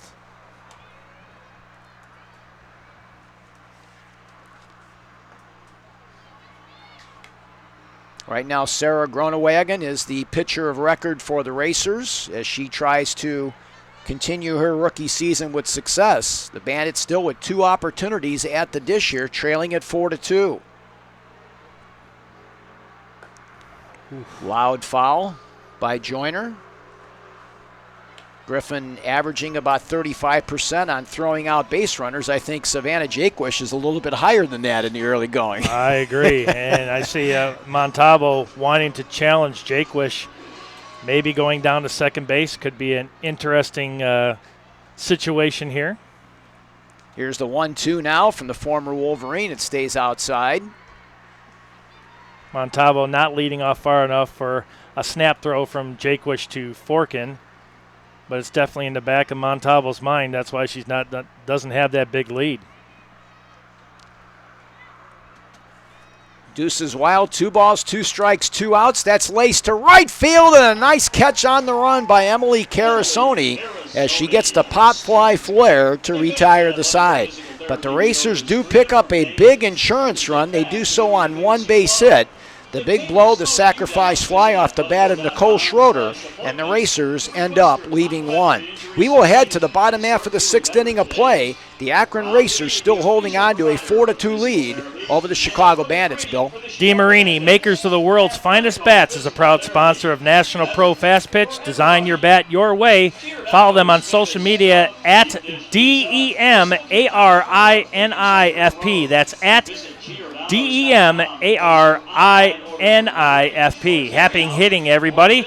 And the NPF, the 2000 NPF Championship Series, will be held August 17th through the 20th at Tiger Park in Baton Rouge, Louisiana. Come support your favorite team and see who will take home the Cowles Cup. Tickets are on sale at profastpitch.com. We got some home game giveaways as well as some promos coming up here at the ballpark at Rosemont for you as we continue to head through the 2017 season to the National Championship Series down at Baton Rouge, Louisiana. Coming up when the Bandits come back off the road trip, it'll be Cancer Awareness Night on Sunday, July the 22nd, and a Sunday matinee. That'll be the day after the Bandits are welcomed home with the game against the Red, White, and Blue. On that Saturday night, Youth Day will be here with a doubleheader against the Scrapyard Dogs and Monica Abbott, so mark your calendars for that one on Tuesday, July the 25th. And then on the 26th, it'll be Scout Night here at the ballpark on a Wednesday night. That'll be on the 26th of July. And then the Beijing Eagles will come in for Fellowship Night on Sunday, July the 30th. But right now the Bandits are going to go to the bench as they're going to bring in a pinch hitter, and it's the birthday girl that's going to come up to bat. Danielle Zimkowitz batting for Stacey May Johnson.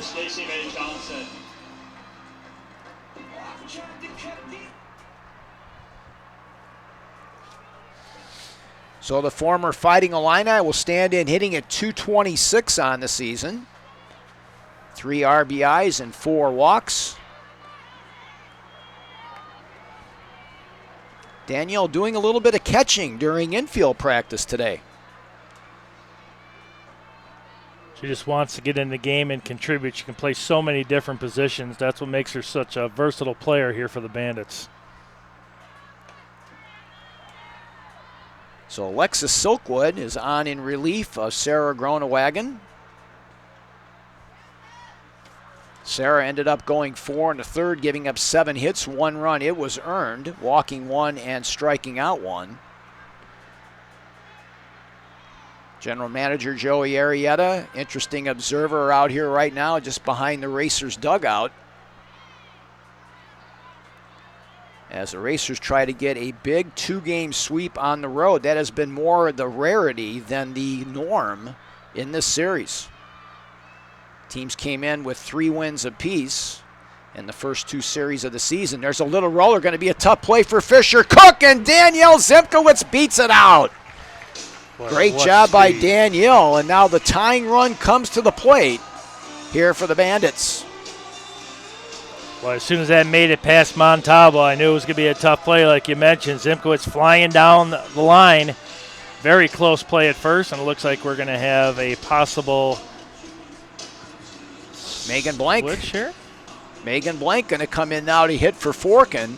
We talked about it before the game, Bill, about how we really liked the approach of Blank against the left-handed Silkwood last night. Very much so. She is not intimidated at any way or form in the batter's box, and she likes the challenge, especially against Silkwood.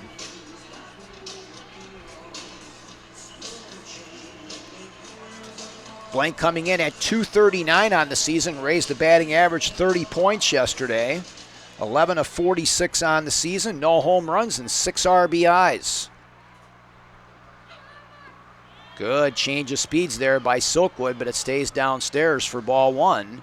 And now they're going to peel down to the third base umpire, Bubba Ewald, and he says no. Bubba's behind second base with the runner at first. Both teams with 8 hits. Good speed aboard with Zimkowitz. Silkwood grunting at the end of every pitch, making it sound like she's pitching it much faster than what she is, and she's got a big smile on her face when she does that too. Trying to keep these Bandits hitters off balance here. Tying run at the plate. We know that Blank has got home run power. And now let's see what the count at 3-0. We'll see if they go ahead and give her the green light here. Laura Winter had been up and loosening up, as had Rachel Fico earlier. Jalen Ford also loosening up a little bit in the pen as well. Here's the 3-0 to Blank. And that one catches the outside corner. Abby Ramirez on deck for the Bandits. Stay tuned after the game. We'll name our Vaults Lock It Up player of the contest. And we'll take a look ahead here. Slash down on the plate of the first baseman's shoulder. She recovers nicely to get the unassisted put out. Meanwhile, Zimkowitz moved into scoring position with one out. Good fielding there by Schroeder. Didn't give up on it. Popped out of her glove. Reaches down, gets the ball, goes to first base. As you mentioned, now we have one at second base. Now this is where you really miss Kristen Brown off the bench. The teams at the top swing Louisville Slugger. You too can swing the technology that's dominated the game at every level of play, from high school to NCAA championships to the world stage. Visit slugger.com.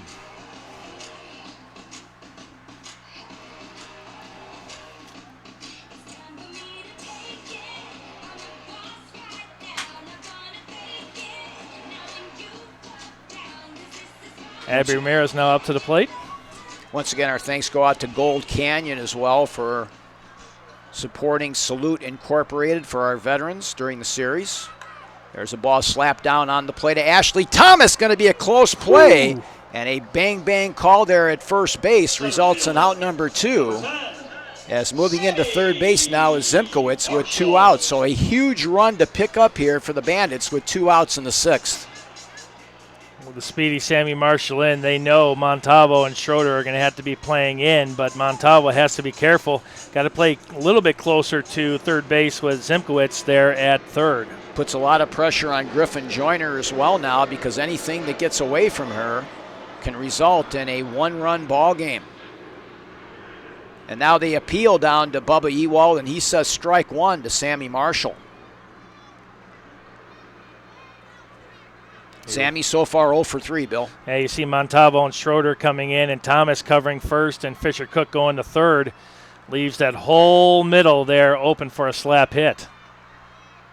Sammy trying to get that ball between the middle infielders and the pitcher. 1 for 7 in the series for Marshall. That has not been normal for her. She's had multiple hits in multiple series this year. So now she's in the hole, no balls and 2 strikes as she chokes up a little bit on the plate. Good waist pitch that time by the former Mississippi State Bulldog star, Alexis Silkwood. A lot of SEC players in the NPF. Oh, yeah. A lot of great softball down there.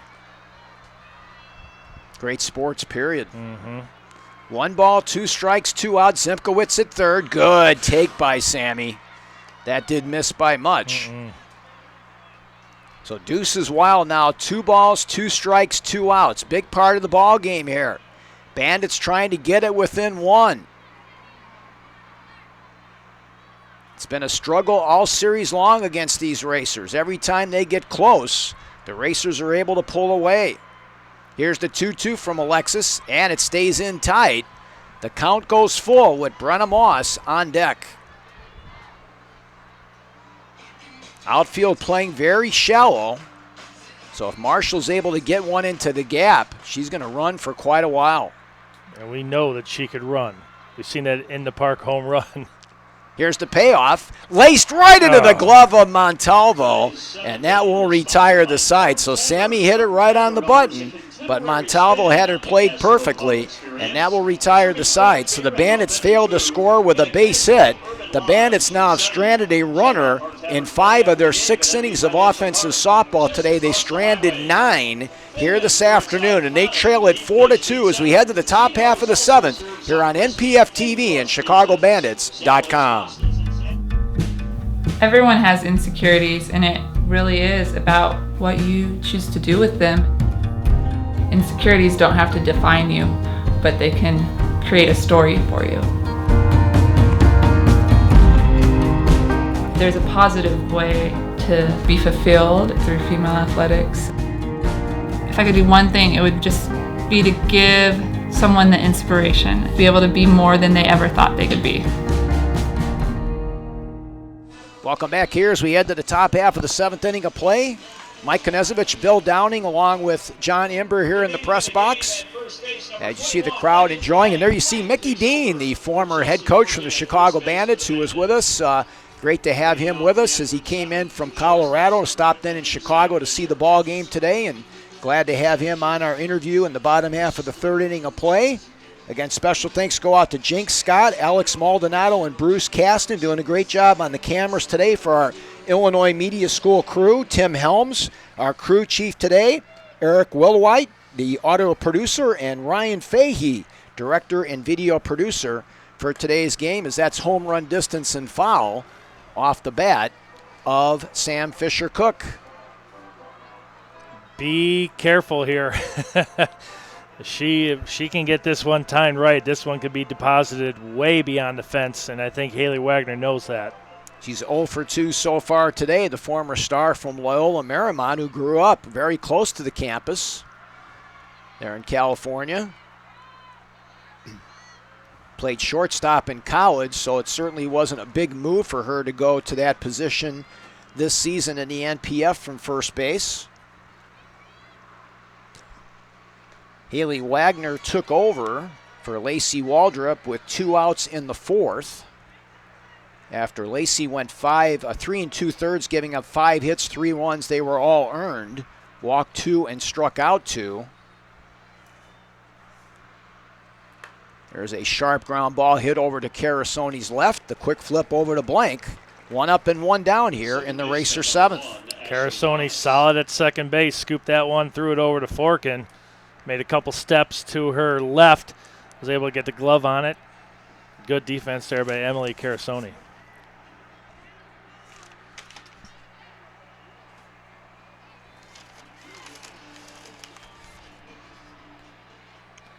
As we mentioned, a couple games in the NPF is Thomas looking for her first hit today, and she gets just that. Now Marshall's going to have to hustle over there as Thomas will pull up with the 1-out single. That ball was hit on a line. 9th hit for the Racers. As we mentioned, 2 games later on today, as now Sharonda McDonald's going to come out very gingerly after she got hit by that line drive. And it looks like she is going to go to the pen right now. That'll give us an opportunity to let you know you got 2 more NPF games later today. Scrapyard taking on the USSSA Pride, and Texas taking on Beijing over at Space Coast Stadium. So that'll end the afternoon for Haley Wagner. 1 out here in the 7th inning.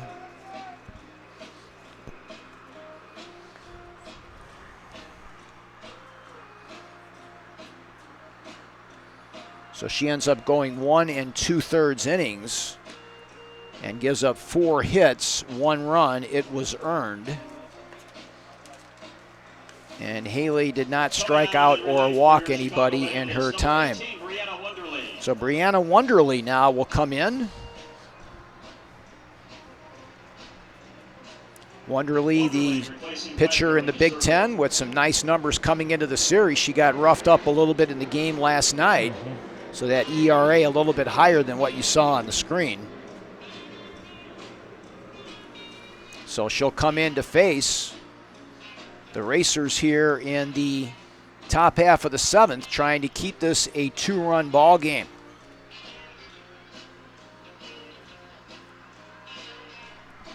Kristen Wyckoff so far 2 for 3 here this afternoon.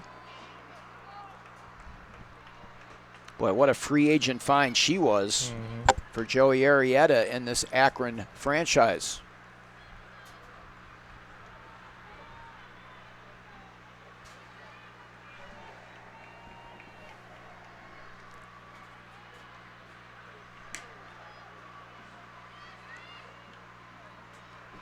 Looking ahead to the Bandits half of the 7th, it'll be Brenna Moss, Emily Carasoni, and Emily Crane to face, we think, Alexis Silkwood. But right now, Wonderly's job is to keep this a 2-run ball game. She struggled last night staying on top of these hitters. She got behind quite a few of them, and today, her first batter, she's behind now 2 balls and a strike. Racers are now out to hit the Bandits 9-8. Hernandez will get the throw over to Carasoni in time, so that'll be a sacrifice. And that'll go 5-4 on the putout. So now they'll leave it up to Sammy Fagan here with 2 outs.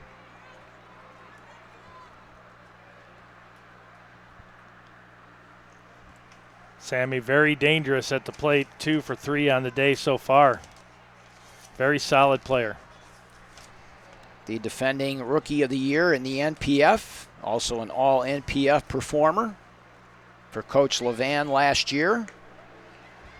Coach Levan moving back over to the college ranks to concentrate his duties with Belmont. Turning the reins over to Charlotte Morgan along with Allison Olin. I wish him the very best. What a great guy. We had a chance to talk to him when they were in the ballpark at Rosemont the first time. Wish him the very best of luck. Yeah, it just got to be too much in talking with the general manager, Joey. Just too much with the road, with the recruiting. It's not enough hours in a day. True. You know, you don't just coach the season in softball and that's it. I mean, it's year-round recruiting, trying to keep your players in shape, and you do a lot of recruiting on the phone, but you do a lot of it face-to-face. Abby Ramirez will put this one away in shallow left center field to retire the side, so good job by Wonderly to come in and put out the fire. So in the frame for the Racers, they fail to score, picking up a base hit. Akron leaves another runner on. They've left 5 on in the last 4 innings of offensive softball. We head to the bottom half of the 7th. The Bandits need 2 to tie and 3 to win as they trail it 4-2 here on NPF TV and ChicagoBandits.com. Everyone has insecurities, and it really is about what you choose to do with them. Insecurities don't have to define you, but they can create a story for you.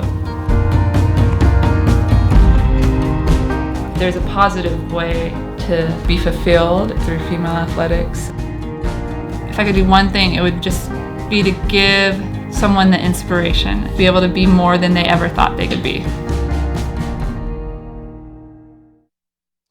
Welcome back here to the ballpark at Rosemont. A 4-2 deficit facing the Chicago Bandits here. It'll be 2, 3, and 4 coming up for Sharonda McDonald's squad as they try to salvage a split in this series.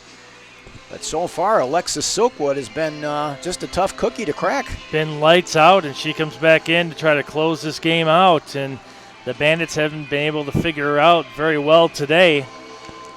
She's been solid. Even last night when they were able to get to her a little bit, she was solid up to the point that she made one mistake pitch. But she's been really solid coming off the bench. And know when she came in as a starter the last time she was here, I mean, she's just a good all-around pitcher.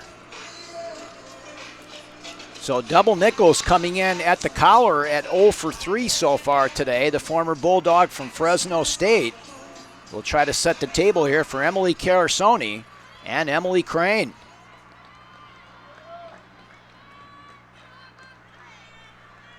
Trying to save it for Sarah Groenewagen, who ended up going 4 1/3, giving up 7 hits and giving up only 1 earned run. Silkwood trying to pick up her 2nd save of the season.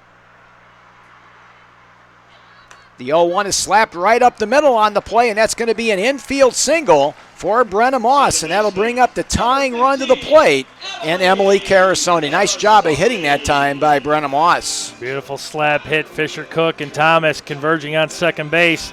No way to get the speedy Moss, and now Carasoni coming up, and a really strong part of the lineup with Crane, Hernandez, Jake Wish. Carasoni been solid at the plate and in the field today. Well, that was a good job there by Brenna to make sure that she had her momentum heading towards second base in case Thomas decided to throw that ball errantly over to first. Carasoni is 2 for 3 this afternoon and 2 runs scored, so she's been a very important part of the Chicago offense today. Well, that wind just howling in now straight from center field. If you're going to get one out of here, you're really going to have to earn it. Carasoni now tied for the team lead in hits with Sammy Marshall As a good check on that one, and the count evens up at 1 apiece. Both teams now with 9 base hits. The Racers with the most important lead in that run column. Each team, as they did last night, has committed a miscue. Emily Crane on deck, trying to get this ball game in the hands of Natalie Hernandez. There's a fly ball hit into right center field. The wind's going to grab it for Shelly Robinson, and she'll make the catch for out number 1. Fielder, number 3, Emily Crane. So the former Missouri Tiger, Emily Crane, who we had a nice visit with prior to the ball game, will stand in. Yeah, fly balls aren't going to do it. You're going to have to hit the ball low and hard, especially with this wind. Then again, we've seen some weird things happen once the ball gets up in the air, too, so anything's possible. They do have Taylor Fuller on the bench, Stacy McManus, Samantha Poole. There's a line drive to center field, but right at Robinson. Hit right on the button by Crane. And that one is just a situation where you got to hang with it the next time up. So the Bandits are down to their last bullet right now. And Natalie Hernandez is certainly the player you want to have at the plate right now. The way she's going, 2 for 2 with a couple of RBIs here this afternoon. Again, stay tuned after the game. We'll name our Vaults Lock It Up player of the ball game. And Bill and I will take a look ahead to the upcoming road trip. It's certainly going to be a critical time for Chicago, especially if they can't pull this one out here at home.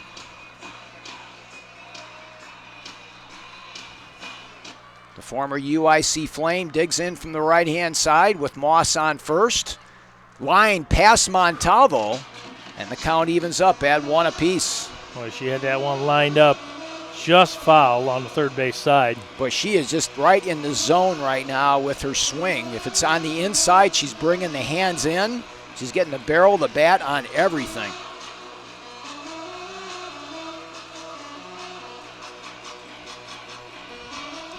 So 1 ball, 1 strike, 2 outs. Bandits trailing it by 2. Silkwood into the rock in the bottom of the circle. Grounded on the plate of Fisher Cook. Good job on the short hop, and that's an Akron Racers winner. Great job by Fisher to get it over on the plate of Schroeder. And the Bandits go down for the second time in a row here in this series as they fail to score in the frame on 1 base hit. And they end up stranding 1 runner as the Bandits today stranded 10 runners on the base paths here in this 4-2 loss to the Akron Racers. So with the win, the Akron Racers improved to 13-9 on the season, and the Chicago Bandits head on the road with the losing record now at 12-13. We'll take a brief timeout. We'll come back. We'll head down to the field and name our Vaults Lock It Up player of the game. And then Bill and I will come back and take a look ahead as the Bandits and Racers come into sportsmanlike manner in mid-diamond area here on NPF TV and ChicagoBandits.com.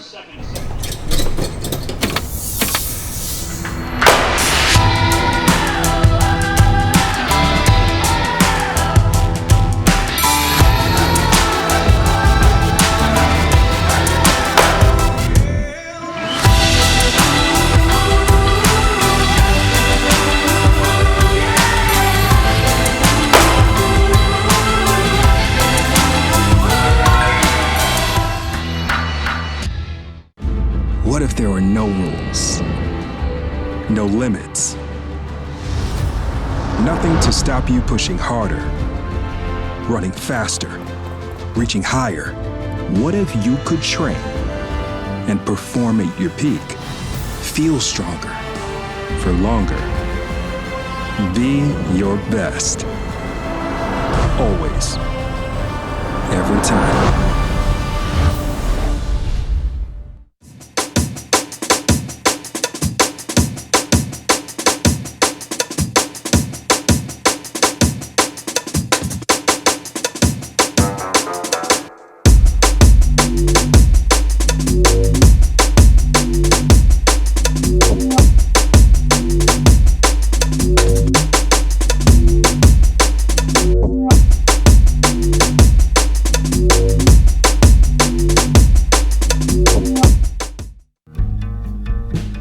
Everyone has insecurities, and it really is about what you choose to do with them. Insecurities don't have to define you, but they can create a story for you. There's a positive way to be fulfilled through female athletics. If I could do one thing, it would just be to give someone the inspiration, be able to be more than they ever thought they could be. Welcome back here to the ballpark at Rosemont. The Akron Racers sweep the Chicago Bandits this two-game series. Today they win 4-2. Bandits get on the board first in the bottom of the first with 1 run. Racers come back in the top of the fourth with 3. The Bandits respond in the bottom of the fifth with 1, and then the Racers put it away in the top of the sixth with a single run, and they win 4-2. Racers, 4 runs, 9 hits, 1 error. The Bandits, 2 runs, 9 hits, and 1 error. Mike Knezovich now coming on the field to get set up to talk to our Vaults Lock It Up player of the game. Thank you for watching us on today on NPF TV and ChicagoBandits.com. Hopefully you're having a happy and safe 4th of July. We're going to send it down to Mike Knezovich now with the Vaults Lock It Up player of the game. And here's Mike Knezovich. And welcome back here to the ballpark at Rosemont as the Chicago Bandits fall to the Akron Racers by a score of 4-2. It's time now to present our Vaults Lock It Up player of the ball game to Jennifer Gilbert, the star outfielder for the Akron Racers. And Jennifer, congratulations on the win out here today. A 2-game sweep on the road. That's certainly been tough for either of these teams playing against each other this year. Yeah, just trying to come out here, take it one game at a time, and that's what we always try to do. So just go out there and have some fun is what we do. You had a couple of runners on base in that particular situation, so kind of take us through your approach at the plate. I was just trying to see good pitches. I know I have great hitters behind me. If I was going to get walked, I was going to get walked. But I saw a good pitch, and I trusted my swing, and I put a good swing on it. Now, you're kind of a rarity in the league in that you've stayed with the Akron Racers during your whole career. There's been a lot of player movement. So talk about how important is that as far as the stability and staying with one franchise. I think it has a lot to do with Joey Arrieta. She's an incredible owner. We love her. She's our mama bear, as we call her all the time. So we just absolutely love playing for her, and we just are loyal to her. She's loyal to us, and it's just a great organization to play for as the Racers. How has your experience been down in Muncie as well as playing for the Canadian national team help you to be the professional player you are today? I think I just try to collect from my experiences. Certainly Ball State taught me an enormous amount, so did Team Canada. I took it all here, and I'm continuing to learn just one game at a time. I try to learn something new after each season, and I have been, so that's just the overall goal. Give you a wrap up here, Jennifer. You guys have been kind of road warriors. You've been away from home for quite a while, so now you get an opportunity to come back home and host Chicago in the next series. So talk about this team. It's kind of a nice mixture between veteran and young players. We play for each other. That's kind of the team mantra for the summer, and it really has been since I've been a part of it, which is why I think it's so fun to play for the Racers, to be honest. But we play for each other. We take it one game at a time. We have each other's backs. We pick each other up. So that just makes it a whole lot easier. Well, congratulations. Your Vaults Lock It Up player of the game honors today, Jennifer. Congratulations on the win and safe travels. Thank you. Thank you very much. Jennifer Gilbert, the outfielder for the Akron Racers, has joined us here as the Akron Racers defeat the Chicago Bandits here this afternoon by a score of 4-2. As Jennifer Gilbert is our Vaults Lock It Up player of the game. We'll send it back to the booth to Bill Downing to wrap it up here on NPF TV and ChicagoBandits.com. All right, back up here in the booth, Mike Knezovich with the player of the game. Number 25, Jennifer Gilbert of the Akron Racers. What a great couple days it has been here. Yesterday, July 3rd, today, July 4th, but the results not very good for the Bandits. They dropped both here at home. Our next broadcast here on NPF TV will be on July 22nd. Myself and Mike Knezovich will be right back at it here from the ballpark at Rosemont. Again, have yourself a very, very happy and safe 4th of July. Thank you to all our veterans and military home and abroad. For Mike Knezovich, myself, and everybody from the Illinois Media School, thank you so much for bringing this broadcast to us here on NPF TV and ChicagoBandits.com. Have a happy 4th of July and good evening, everybody.